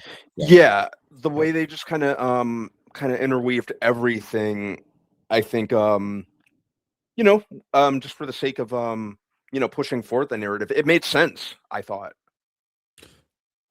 It was a very complex narrative that they were doing, and they're trying to do a lot of different things at the same time, and then seeing the timelines, and then having Xavier and Magneto together, and you know, being back in ancient Egypt. I mean, there's just a lot going on. X-Force during the now time, and then knowing that we have to get to the present time because that's where we're you know, future apocalypse is still going to the present. So all this stuff is just happening all at the same time. I'm down. The present. It's like the 1990s. So the 1990s. I like the I like kind of like the self-aware. I like the self-aware kind of element of that. You know, the show's still rooted in the 90s. Guys, we got to get back to the 90s. And you know, like I think I think I can speak for all of us. I think that was like where X-Men really peaked. That's for at least us. That's when we all got into it. I feel like, you know, the cartoon was my gateway into the comics, and I always associate a lot of peak X-Men content with the 90s. You know, be it the comics, be it the cartoon, you know, the video game. So I think there's a lot. I think that felt very self-aware and meta almost. 100%. Can I ask you guys, what do you guys think was going to happen with the Horsemen?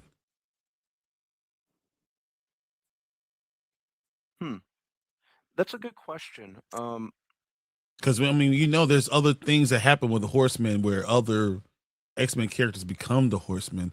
So what do you think is going to happen with the Horsemen?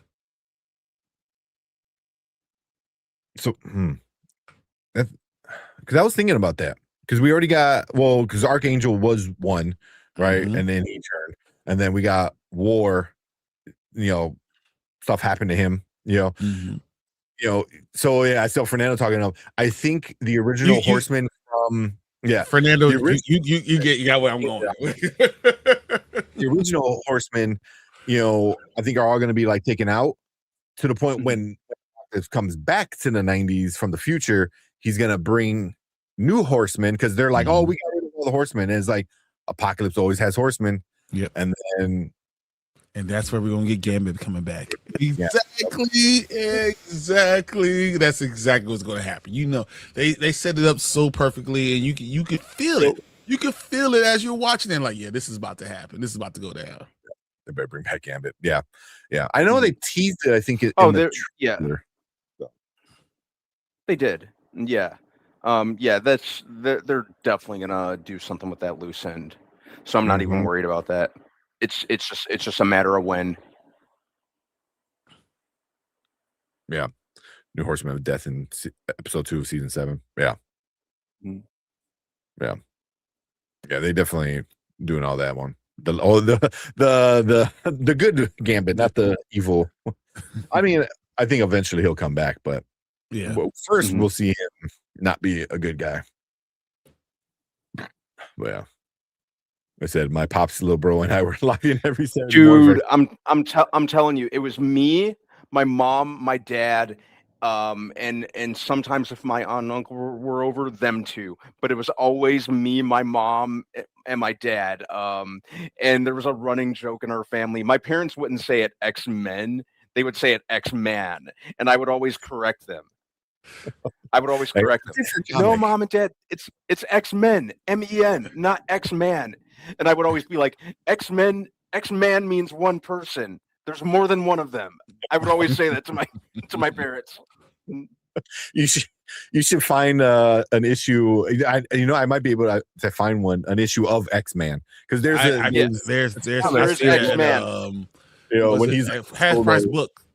Yeah, all the time. You should get that. Like, here you go. Here's your X-Man.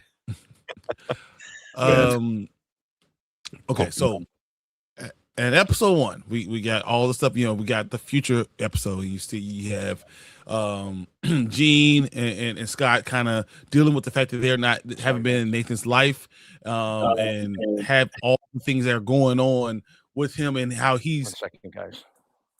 they're even trying to get him get rid of him, like not stop him from even becoming Cable, and they want to go off on their own and do all these things. And then you see, you know, what did you think about the whole scene? And then who do you think all these characters are? Like, because there's some, you know, like references of who, you know, who everyone is. We don't know who these future characters are. What do you think is going to happen in that? Of like the bad guys? Yes. Of all those, like the drummer guy, which was, I had to look that one up because I was like, who the hell is that?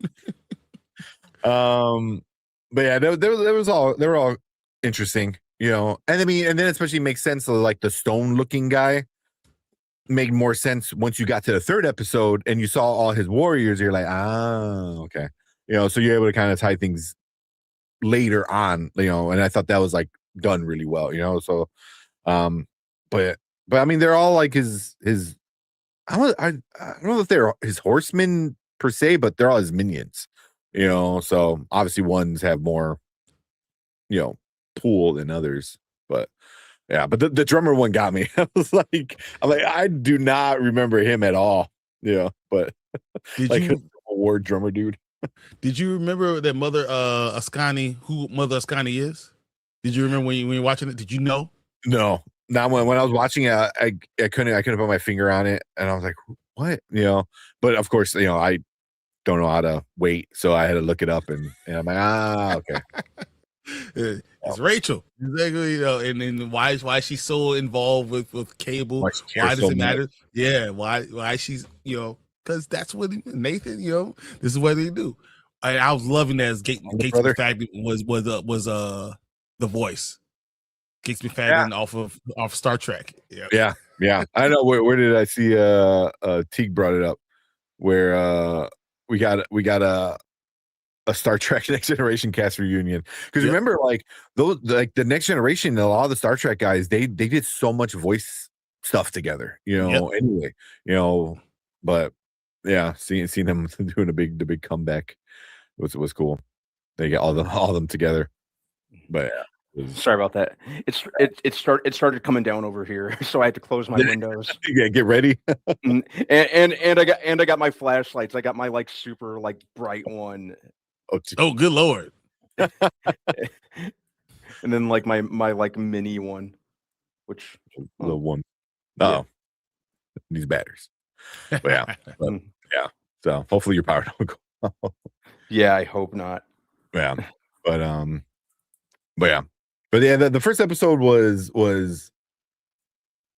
dope. I liked it, you know, because you get before we get into Storm, but you get like, you know, Forge and Bishop figuring out stuff, and then they start the mission, and then you get to there, and you know you get the new Sentinel kind of things. You got like Wolverine looking like crazy, you know, with his bone claws. Yeah, like they did the like feral Wolverine almost when he lost his yeah, but he wasn't full on, right? Like he wasn't acting like an animal, like he was still talking and new things, but they gave him like some of the look, which I liked. Yeah. And let's do. I'm sorry. Go ahead, Brian. I'm just sorry. Did you like the uniforms that they chose for the beginning for when, you know? Exactly. You just said Cyclops and Jean Grey's. Did you like, you know, everyone was in a different type of uniform? They look different. I did. It incorporated multiple you know, kind of iterations, which I always appreciate, and they did it in a way that made sense. So yeah, I did enjoy that. I definitely like that.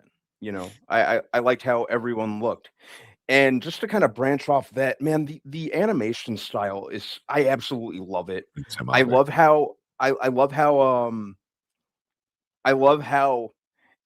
it's still very much in line with the original designs from the 90s X-Men cartoon run. They've just upgraded it. It feels more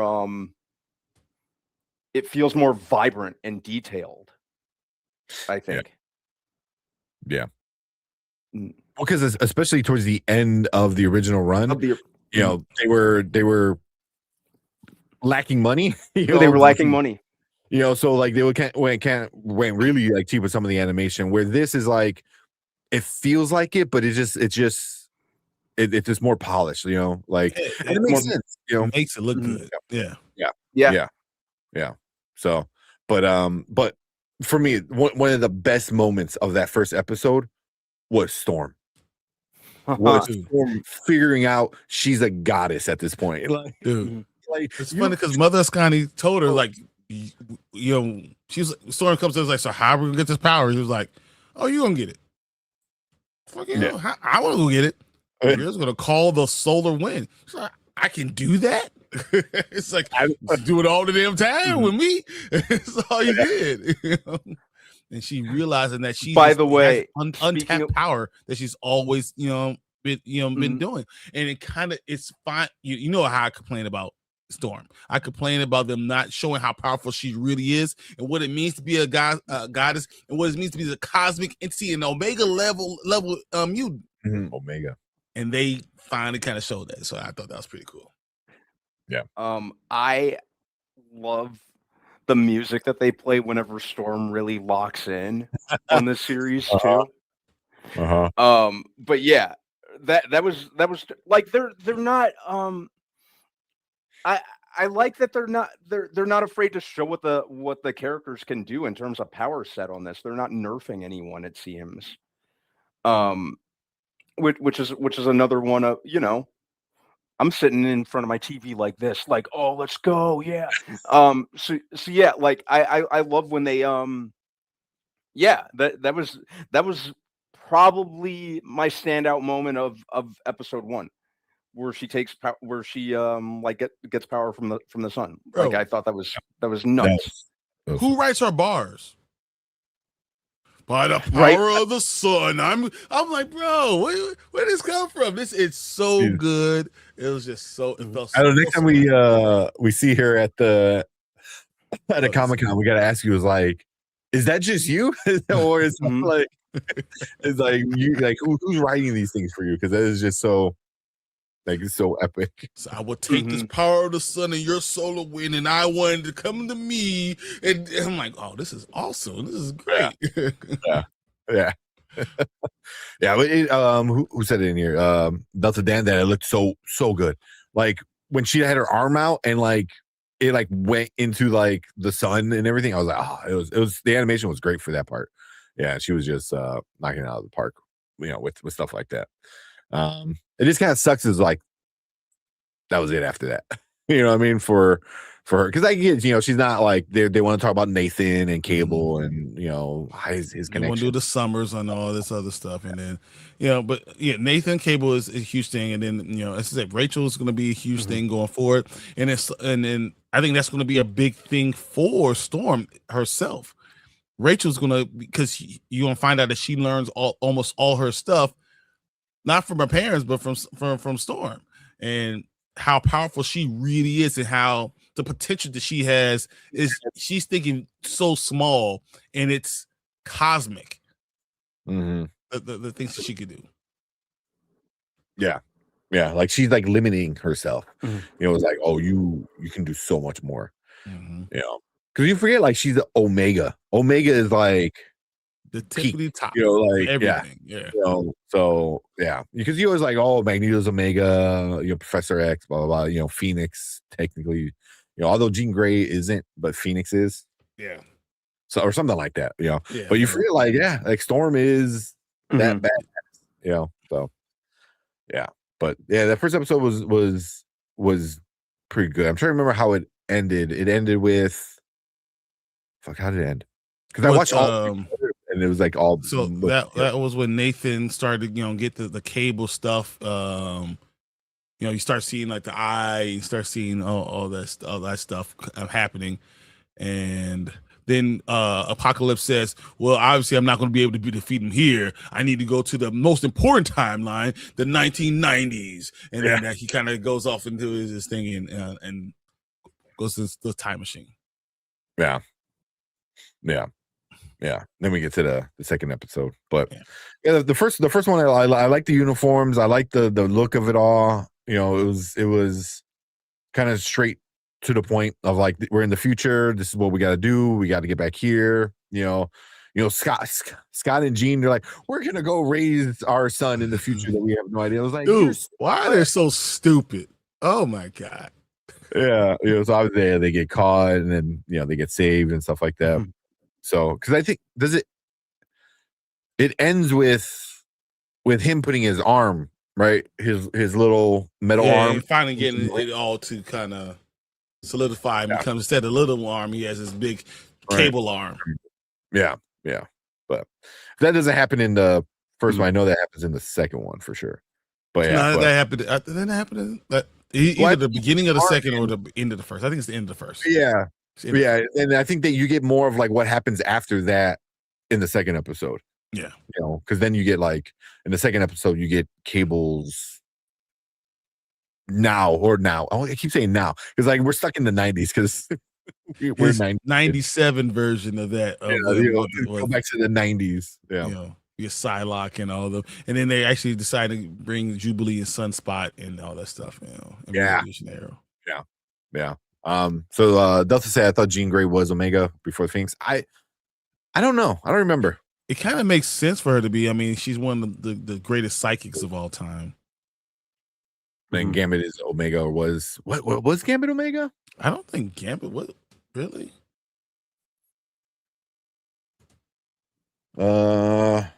He's an alpha level mutant, not Omega. That's what according to it says.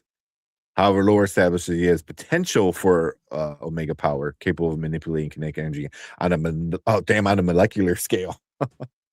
Yeah. So there's a long list of these. Yeah. There's a bunch of Omega.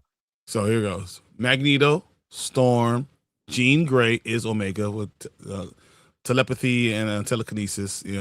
Iceman, Legion, Proteus, Exodus, Elixir, Vulcan, Monarch, Mr. M, which we talk about in the next episode.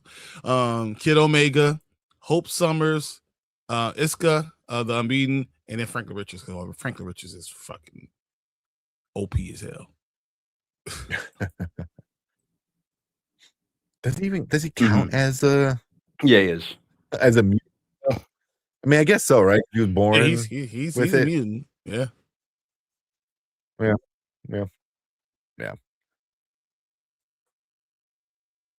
Oh man, but yeah. Then the second episode will become Franklin's not a mutant though. See, that's what I'm saying. But I think technically he is because Franklin is a mutant, gene, but he was born with it.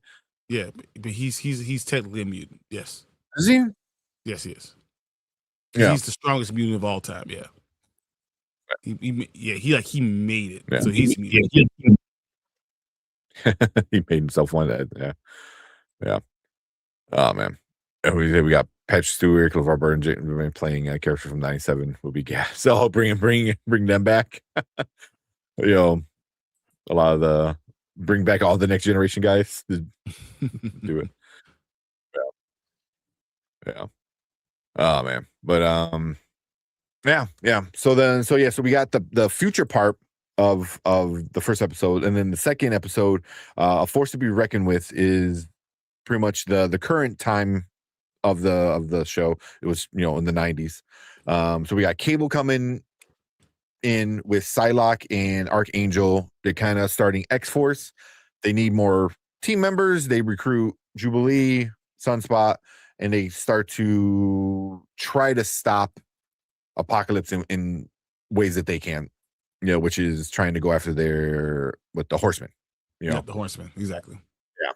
So but we got X-Force, which I know some of you guys in chat were talking about it. The intro for this episode was not X-Men, it was X-Force. It was. It was same song, same everything, except for the logo was X-Force. You had all of the X-Force characters, popping up. That was awesome. Yeah. And the transition into it when just the transition into it when Cable was basically pitching it to Jubilee and Sunspot, and she's like, "Yeah, what's the name of your team?" And then then it goes right into it. That was dope. Yeah, I was like, "Holy shit!" That was good. Yeah, I think that that may have been my favorite episode of the three. And you know, I think 1 is still my kind favorite, of but 2 is I real close. yeah, it's tied between 2 and 1 because you know the way they just burst right out of the gates with the first one, but I loved that episode. You know, I loved how you know what they did with X-Force was cool. Even Jubilee really got her moment to shine, and you know, shit, they did a Veruca Salt song with while she did that, which definitely felt in line with her character. Mm-hmm. The house scene, yep. The whole scene. Cool to hear Veruca Salt in cool to hear Veruca Salt in an X-Men series. That was dope. Well, on a Disney show, yeah. But that was like super right? cool. But like, if Storm like showed off like she's like the badass, you know, Jubilee definitely stepped up her game in this episode. I think she showed off like she understood the mission of being an X-Man. You know, like you know, from Professor X, you know, was like what it meant for it to be part of this team and his mission. You know, with kind of, you know, butting heads with Cable, and then also like becoming like a badass. Like I thought that was like always like missing from the original show was like you never saw her do cool stuff, anything crazy. She's always the youngest one, but which is really cool. Seeing her being more assertive with herself. I agree. Yeah. You know, like very straightforward. You know, when her and Polaris were talking, she like even asked like, you know, would Professor X be cool with what you're doing? And she's like, would he be cool with what I'm doing? Like she's like that like far into it where she's even like criticizing herself, you know. And I was like, that's exactly though like the things that like Professor X wanted to do is like, am I doing the right thing? You know, like, you know, so I was like, damn, you know, like she this is the episode where she's not a kid anymore. You know, she's not this like this because you always saw her as this teenage kid playing games, chewing bubblegum and stuff. No, she's grown up in this episode for sure. So, but yeah, but what else you get? The second episode. I just like that they're showing other mutant teams besides the X-Men. They're expanding the universe, so to speak. You know, it was great to see X-Force. It was great to see you know, it was cool to see X Factor, despite, you know, me not agreeing with them at all. Oh, you know, Polaris got cool near the end. But you thought that she captured Jubilee. I thought I was like, you know, is she gonna get out of this and how? You know, and Polaris gave her that boost, and then Jubilee herself ran with it. I think I'm kind of used to seeing Jubilee kind of exactly what you guys just said. You know, being a teenager, you know, everyone's always like, "Oh no, you're just a kid, fall back." So, you know, to see her prove herself in such a manner felt very appropriate and earned. But did it seem like she still needed help? Because when she had that collar on, the thing around her neck, whatever, she wouldn't have gotten out while the Polaris didn't help her. Exactly. So, yeah. Yeah. But it was also like, I mean, yeah, like she couldn't do anything, but I think her convincing Polaris kind of was her kind of doing something. You know what I mean? Like it wasn't like I don't think she expected like Polaris to help her. You know, that wasn't part of her like escape plan by any means. You know, but I think she, by her like talking to her the way she did and explain things, I think that was like her way of trying to escape. I don't know if that makes sense, but you know, yeah, just trying to reach someone else for different reasons, different ways. So I thought that's kind of cool.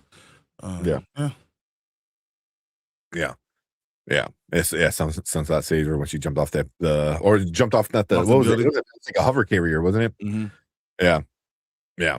But even that was like awesome because like she had grabbed the parachute and she was gonna like just jump off with the parachute, which I'm like, oh, that's badass. And then that gets shot off, and then she just knew like Sunspot was gonna get her. Sunspot's gonna be able to get her. Yeah. Yeah. So yeah, like her just jumping off the way she did. I was like, oh, even like with a fireworks show at the end, who was just like, man, it's like it's such a dumb power to have, but like she did some cool shit with it. She made like this like bangarang kind of thing that like whipped around, knocked a bunch of people out. It was like, yeah, remember fireworks are really like TNT, like it's really a bomb. So she shoots out little bombs with her fingers. Like, come on, yeah, decent. Yeah. Talk about the leap of faith, exactly. Yeah, but she knew. She's like, somebody's gonna get me. So yeah. And then they introduced the roster of Generation X. Yeah, there's another X team I didn't even think about. And yeah, with all the kids. Yep. So yeah, X Factor, X Force, Generation X. Yeah. Because now you got all these kids and I think they played in such a good way where, especially at the end of the episode, where they're like, what we're gonna do with all these kids, and Cable being who he is, and also trying to be in this new X-Men kind of team leader kind of thing, realizing that's someone to go. The part of the big idea is have these kids not only train as soldiers, but learn how to use their powers and stuff like that. So as mutants, to learn how to take care of your stuff as a mutant. Yeah. So I mean, granted, his dad's kind of a dick, and at one point he's like, everyone needs to be a soldier. And then Wolverine of all people is like, no, they need to be kids and be taught. So it's like, because that's when we get the Wolverine in the X-Men comics, which was awesome. But yeah, so yeah, we definitely got the kids. I thought that was cool and everything there. Most of you guys think episode 2?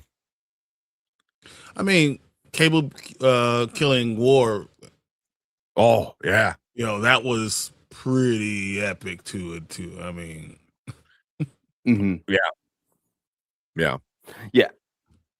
And I've always been a Cable fan, so to see him like kind of like go ham and do his thing, awesome. I think I like I like how they've been playing him in this season so far. Heck, I liked him last season, but him being more of a an episode where he's kind of more of a commanding figure, like a commander. Like I enjoyed that.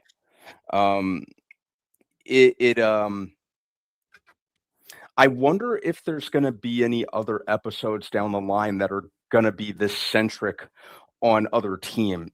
It made sense in the context of where we are narrative wise. So if this is the only episode in which they do that, I'm fine with it. Because you don't have to you don't have to milk that. I think in the context of where we are story wise, it made sense. But yeah, Cable himself was dope. A lot of if not all this entire episode really worked for me. Yeah, finally seeing Psylocke, yeah. Like, I'm trying to remember if we seen her in the original run, because I know like we saw her with Morph, turned into her a few times, but I can't remember if she was like a character, like an actual character in the original run. Where here she was pretty cool. They got a good voice actress. She was badass. You just remind me when Morph turned into Thor. Yeah, yeah, that was awesome. Yeah, Morph on this entire series has been fucking awesome. Because like I always kind of felt like he was especially this goes for the original 90s run of the series, that he was more of a shapeshifter, and it almost kind of seems like power set wise they kind of upgraded him into like a mimic, which which is even cooler. The fact that he can replicate abilities too. So I love how OP they've made him on this. He's like one of my favorite characters, and they do it just right every episode, like without his powers overstaying their welcome. Yeah. Mhm. Yeah, he's pretty cool. I like Mhm. it. Yeah. Second episode was really awesome. I enjoyed this one. This is the best one. Episode 2 is the best one so far. Yeah. I mean, it's hard because the first one was great. The second one was great. I know a lot of you guys in chat are saying the third one you didn't like. I liked episode 3 like a decent amount. I thought that was okay. It was fun. I thought it was more entertaining when it comes to what they're doing with Apocalypse, because this is the first time we actually dealt with Apocalypse. In the season so far. Granted, it's the old school stuff, but I didn't want to bring it up. We got to the third episode with who he's fighting, and I thought that was awesome. And Fernando bring it up. We even got the Egyptian king. So I was like, finally got Kang. That is pretty cool. Can you imagine if they would have had Jonathan Majors voice him? Oh, that would have been so Dude, good. I was thinking the same thing. How crazy would that have been? I was thinking just that when I was watching it. That would have been nuts. Yeah. Oh, here you go. Teague said, yeah, she was in the 92 series. Okay. Yeah. But yeah, it was that was so cool because they're in like Egypt. I'm like, okay, that's interesting. And then you see all the tech. I'm like, are they doing King? Yeah. Are they doing the King thing? And then sure enough, they haven't said it officially in the episode, but they definitely, all the Conqueror versus I forgot what they called, whatever he said Apocalypse was, but I was like, that's all but confirming it, when he's like the Conqueror versus the blah, blah, blah. I was like, there you go. But yeah. So what do you guys think about the third episode, The Rise of Apocalypse Part 1? Again, I like how they're kind of interweaving these stories and these separate the X-Men in the future, the X-Men in the past, and X-Force in the present. So again, I liked how they're interweaving everything because we definitely needed that. So I like how they're not wasting any time, if that makes sense. I liked how they're doing the one thing that I really like is not only are they showing the contrasting ideologies of Charles and Eric, which has always been at the core of X-Men, but they're showing how even Eric isn't as right as he always thinks he is. And he's trying to reason with and kind of big up someone that he really shouldn't be doing that with. Yeah, well, it makes sense because I mean, Magneto was right last season, and he was definitely wrong with this one. Like, we can use his power to go. No, you're wrong. Like, oops, right? Yeah. So yeah, I like that. I like how I think I like the scene where Charles went into Ramatut's mind. Yeah. That was cool because it's kind of like, who started talking that has him so shook, right? So I'm waiting to see the payoff with that. And the way that it ended just really, I'm like, bring on next week. Dump more episodes. I want more episodes now. I want them. Yeah. I wanted them yesterday. But yeah, really enjoyed this one. Yeah. Then we got what was that? Sanju Flying? You pronounce it. Said, did they tease Onslaught in episode 3? That's a good question. I know they teased it last season at the end of season 2. I don't think we saw Onslaught here. No, yeah. I think we're gonna get Onslaught at one point for sure. Not yet, but I think they're definitely setting it up. You know, they're setting up. Then they also said they played the Loki theme at the end of episode 3. Really? I'm gonna have to listen to that again. I don't know. I didn't catch I don't that. know if I noticed that. Yeah. Because that would be interesting if they do tie it in. Because it was like, oh, he's well, because what was King's character in Loki? Was it the He Who Remains? Oh, He Who Remains. Yeah. He Who Remains, and that was kind of like the vibe I was getting. Is like, oh, he's the one at the end, and blah blah, or he remains at the end, or something like that. So I was kind of getting like that He kind of Remains, Victor Timely, Ramatut, whatever you want to call it. yeah. So yeah, Mhm. I would go back and check that out.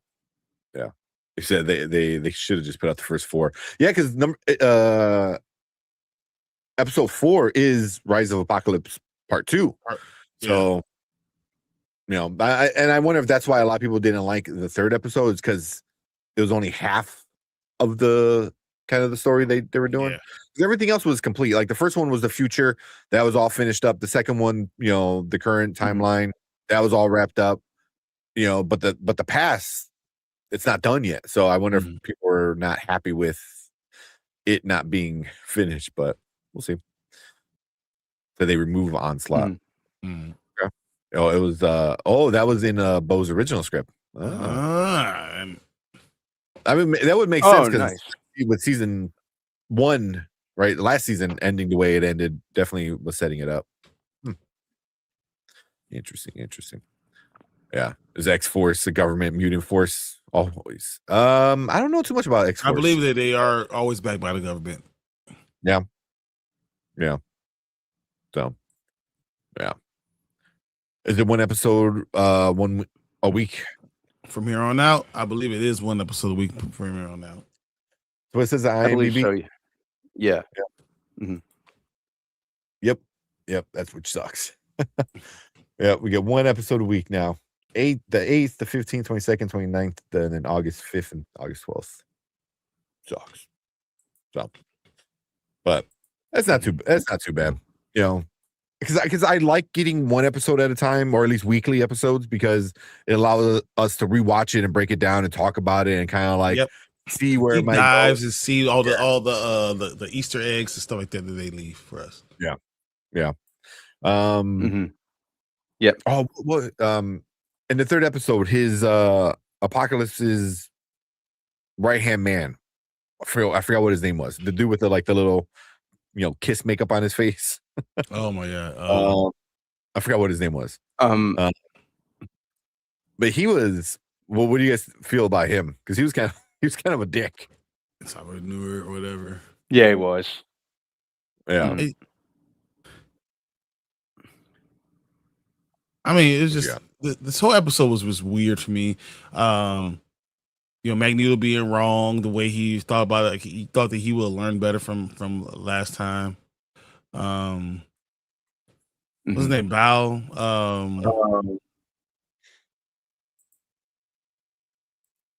It was like, I forgot. Is it Bao? Is that what it is? It was something like that. So the idea of taking someone's head. Nice seeing Rogue and Beast and Nightcrawler. I was excited by that. So yeah, all that stuff. Yeah. Ball, BAAL. BAAL. Yeah. Yeah. Michael Dorn played him, which that was like super super obvious. I was wanting him to just be Worf. Come on. I'm not even mad. I'm not even mad about the Star Trek The Next Generation cast showing up in this. That was dope. Yeah. They said Bo got the first writing credit on these episodes. Yeah, he did. He saw his name on there. Yeah, he's still executive producer as well, which is interesting. So yeah, I wonder if that's because I know the whole lawsuit thing. I don't think it's going to court anymore. So I wonder if that was like a thing that they might have agreed on. It's like, all right, you still get credit for everything, so which means you still get money and blah blah blah. So yeah, because Everyone's been really quiet around All of a sudden now. that drama. Yeah. Mhm. But like I said, if this season sucks, if it sucks, Bo DeMayo is not going to shut up about it. I'm just saying. See, I 100. told you. I started Uh-huh. off okay, and then they just effed it up. All of you guys. Ruin my story. F you, you're cool. F you, and you're cool too. Mhm. Osmondeus. Yeah. His that was like his people, right? What they were called, I think. Yeah. Yeah. Mhm. So yeah, I didn't mind this episode. I liked it. I liked a lot of the Magneto being, I don't know, naive, because or thinking like he's smarter. It's like because he's from the future or something. Like he's like, oh, I can manipulate Apocalypse of all people, and he can maybe be a good guy, which is like wishful thinking. But I found it more entertaining that like he's the one that's trying to like, hey, let's have him be a good guy spokesperson 5,000 years before you. Meanwhile, Beast and Professor is like, you let him live? Like, what are you doing? Like, they're mad at Magneto for not doing Magneto shit. Not being Magneto. What are you supposed to be Yeah, doing? that's funny. So I found that kind of interesting what they did there. But yeah, so I'm curious to see what happens there with how he's gonna turn on them. Yeah, because it's gonna happen. You feel it. Yeah. But then it's like, does he become Apocalypse because of what Magneto was putting in his head? He's like, oh, you're a prophet. You're gonna be a god and this and that. And like, what do you say? You're gonna be a god among insects. I was like, damn, bro. I was like, among insects. Yeah. So like, does he become like this monster because Magneto set it up? Yeah. So he made it worse. So yeah. So I'm interested. And then obviously Bishop comes and saves the day. At the end, like it took him long enough. So I know. Come on. Right? Like, where have you been? Forge is there instantly. Like, yeah, but you take forever. Like, come on. Yeah.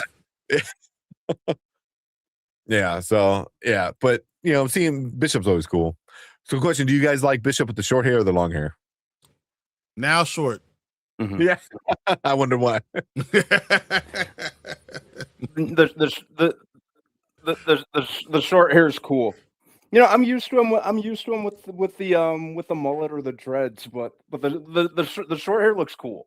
Yeah, because I think the toy I have, I think he has the short hair. Yeah, totally selfish reasons. Yes, short hair on there on this one. The one. Yeah. Totally selfish reasons, and that's why. It makes sense why Brian cut his hair. He's like, Bishop did it. Now you know. The real reason. Yeah. So, but yeah, Bishop coming in saving the day was pretty cool. Having them all fighting. But man, when he's chopped off dude's head and like the blood got on Magneto, like it was really cool. It was interesting to see him be like freaked out. Because what was it, him being freaked out because he's like, I failed, or he's like, I created a monster. I agree. Both of them. Yeah. So, And like even when the likes of Magneto is like shook or freaked out, you know shit is real, because we're so used to him being almost kind of lucid and very very in control. So and just so confident. So to see him like, oh crap, that's well. I liked that. It my bad. Yeah, more water. Yeah, but what was I gonna say? Sorry. Oh, is that going to affect him going forward? You know what I mean? Because like they still got to get out of the past, right, and get back to their timeline. And now they need he's him all to act. You need him to act like Magneto and to be true to himself, and that's going to be part of the storyline. I think going forward with him. Yeah, like he's gonna have this like inner dilemma, or just a block that he just can't get past. Rain just got here. I can hear it. It's coming. It's coming for you. Yeah, but overall, man, these first 3 episodes were freaking awesome. Like so good. Yeah, I don't know if it had or not yet. Like my window. Yeah. Seems to still be raining out there just a little. No, you're frozen though. So yeah. Mine. You're good now. Yeah. I think you're better. Yeah.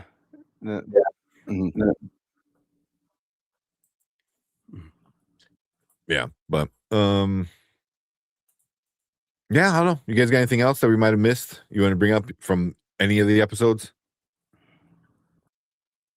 Just seeing the other characters and seeing that they're actually are finally doing some other stuff. I enjoy figuring out who these characters are, and then that we're going to get reveals as we go forward. I think this is going to be really, really interesting as we, you know, the House of X and stuff like that. With some of these comic books that we're going to have. Yeah. And Lauren said, I like that they focused on other characters in the season so far. Yeah, they did a really good job having so many characters and being able to split it up between the first 3 episodes to kind of like give you a full roster of. That's what X-Men is. X-Men does it better than anyone. Yeah. Yeah. So. It's an ensemble. Yeah, and there's such a huge wealth of characters. That's what I've always loved about X-Men. There's not just one storyline. There's not just one great character. There's a multitude. So the fact that they're really playing on that and using that to the narrative's advantage, it's great. That's why I love the that's why I've loved the X-Men cartoon infinitely more than any of the live action stuff, because it makes the most. It's not afraid to make the most of its premise rather than cashing in on a fan favorite. It uses everyone, every character, every team. It understands what it has to work with. And as long as you stay away from Wolverine. As long as you stay away from Wolverine, and like you use him, the way that they're using him really works for me. They're not oversaturating things with him. I wonder if we might get 1 or 2 Wolverine episodes, because the next one is titled Rise of Apocalypse Part 2. Then we get episode 5 is Weapon X, Lies, and DVDs. Like that's what that's what IMDb has it as. Yeah. Episode 6 is Danger.exe. Then episode 7 is Strange Land, Savage Heart. I think we're gonna get probably like Savage Land kind of stuff there. And then episode 8, right. Episode 8, Dead Man's Hand. Obviously, Gambit. I was like, you don't know that's Gambit? Then come on, guys. Yeah. Oh man, I don't have my shirt on. So we have a shirt that I made with Gambit, and it says like, what the hell does it say on there? What the, I have a complete brain fart of what it says. But it has like one of his sayings on there, and then it has the cards, and it's the Dead Man's hang on. Yeah, I did that specifically for Gambit, and it has a cool like purple and everything like that.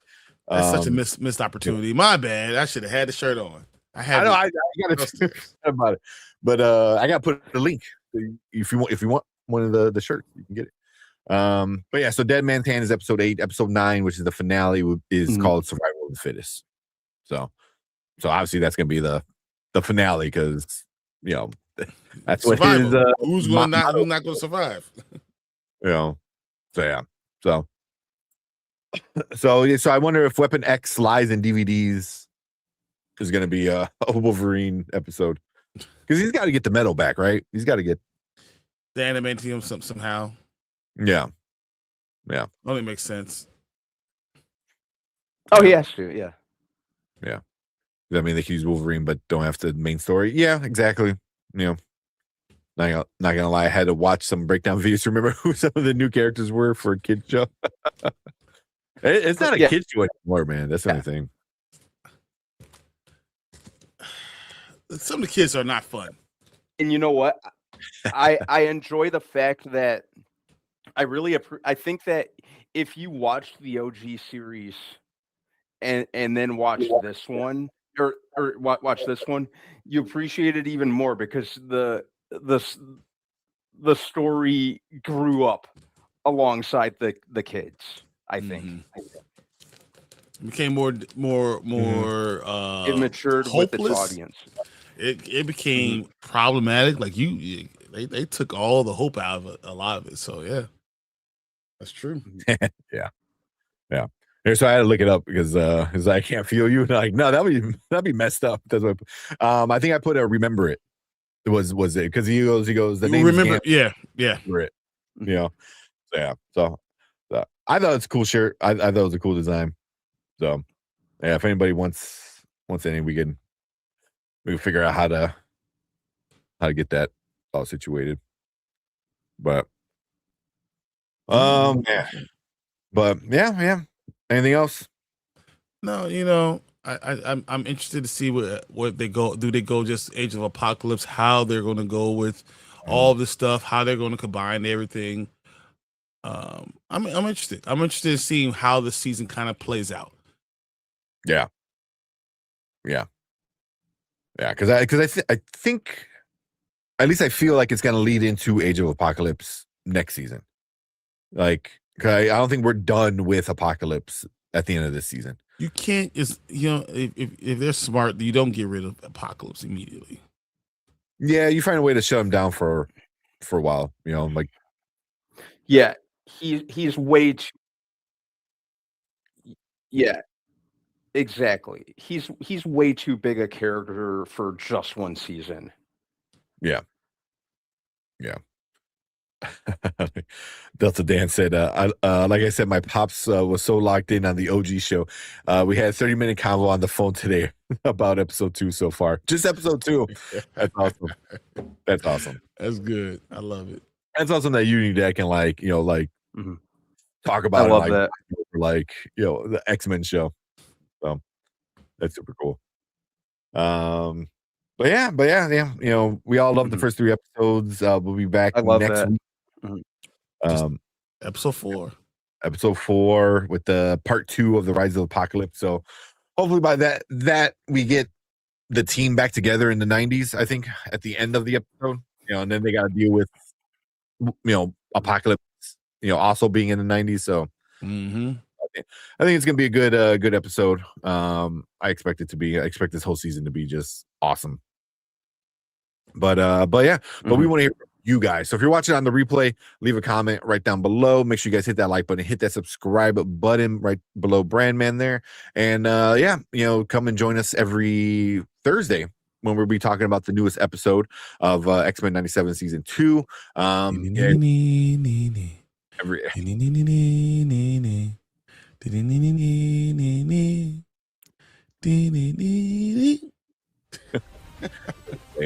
Play it. Have it do it. Be our outro. We're doing it. Yeah, it's so good. It's so good. Like I said, if you haven't seen the video of these grown adults singing the song like Brian did at a bar, as they're watching X-Men 97, it's one of the best videos ever. So yeah, make sure you guys come and join us because we're gonna be talking about all the episodes of X-Men 97. But yeah, we appreciate all you guys coming in, hanging out with us. If you are watching live, stick around because we're gonna move on to our next topic for the night. You've got the laughs.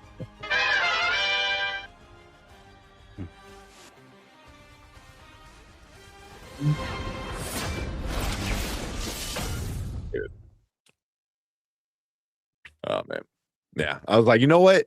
I just got to put it in Streamyard. That's awesome. I love it. Man, let me. All right, I gotta go check real quick. I think we need to end the show because mine likes people flickering. Issue too. Okay. Yeah. Oh, yours been flickering. Yeah, I'm like, all right. Yeah. So no Avatar rant today. When are we gonna do that? I was gonna say maybe Monday, but Monday we got Minions. We're talking Minions and then interview and y'all could have that Minions crap. Yeah, I'm not looking forward to it. Even people that I know that like it, I saw it Wednesday. It was awful. Yeah. It was trash. My daughter asked, "Can we leave?" Wow. Really? Mm-hmm. She's like, "Can we leave?" I mean, I don't understand. This is not what they don't explain how they were grew. They don't explain any of the stuff they had in the last Minion movie. So why did they have that other stuff in the last Minion movie and then undo it? Like this is before they were with Gru, right? Yeah, but like yeah.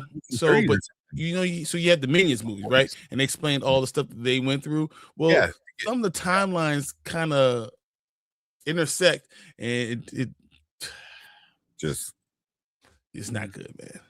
Yeah. So I don't know. Maybe it's not good. Maybe we do a 2-minute review on and then move on from that. So, dude, if that movie makes a lot of money, I won't be pissed. It's gonna make a lot. It's gonna make a lot of money this weekend. Like I said, if it's bad, like the way you're saying it's bad, I don't know if it makes a lot of money overall. But this weekend, it's gonna make a lot. It's Minions, and people are gonna go see it just for their kids. But but if you're saying like that, where like your kids want it out. Yeah, they just said, "Can we leave? We're fine. We're ready to go." We ate the popcorn. We're good. Dang. Well, tomorrow I'm taking my son to go see Toy Story 5. So that's gonna be fun. Oh, that's winning. That's winning. He's gonna enjoy it at like 10:30 in the morning. So yeah, but skip Minions. That's what I'm hearing from everybody. Sully streams. He did his review on it, and he said he likes all the franchise, and he even said this one was not a good one. So I was like, damn. So there you go. We were there, and they're like, "Yeah, what the hell is this?" Yeah. This is it. Yeah. So. All right, but yeah, we'll find some time to talk Avatar because it's going to be an epic rant. It's building up. It's like, why are you destroying things I love? That's funny. So, yeah. So, but yeah, we'll find some time to talk about it. Going to see Toy Story tomorrow with the girls too. Nice. Yeah, we probably will do something like that too. Just take them out again. We'll see it again. Yeah. Such an awesome movie. So good. But cool. Yeah, let's get out of here. We'll be back Saturday watching Silo, the start of episode season 3, which is I cannot wait. So we'll watch it and then we'll talk about it. And then what else is going on? Happy 4th. Yeah, happy 4th of July. That's all that matters. Really. It's gonna be real hard anyway because it's the 4th of July on the Saturday. Yeah, are you guys doing the rewind? No, I mean, I probably don't care. No, we're not doing it. It's his girlfriend's birthday anyway. So yeah, okay, so it kind of works out. Okay, so we'll be back Saturday with that. Excuse me, and then Monday with all the TV shows and everything like that. So yeah, so it'll be a fun weekend. Enjoy yourself. Make sure you don't lose any fingers. Cause be careful with your fireworks, guys. Well, I mean, for us, it might rain all Friday and Saturday, so we might not even get anything. But yeah, be careful out there with fireworks. Have fun. Happy 4th. And yeah. Because they're saying we're supposed to get hit with thunderstorms on the 4th too. So. Yep. Not just Canada. I go America. America. There you go. Oh man. All right, let's get out of here. We will see you guys later. Peace. Actually, what you got? See you guys. You good? Okay. Oh, I was just gonna say I have a pretty I have a pretty cheeky picture. I was thinking of putting on social media on the 4th specifically. I was giving it some thought. All right, we'll nice. see how that goes. I feel like that's a bear.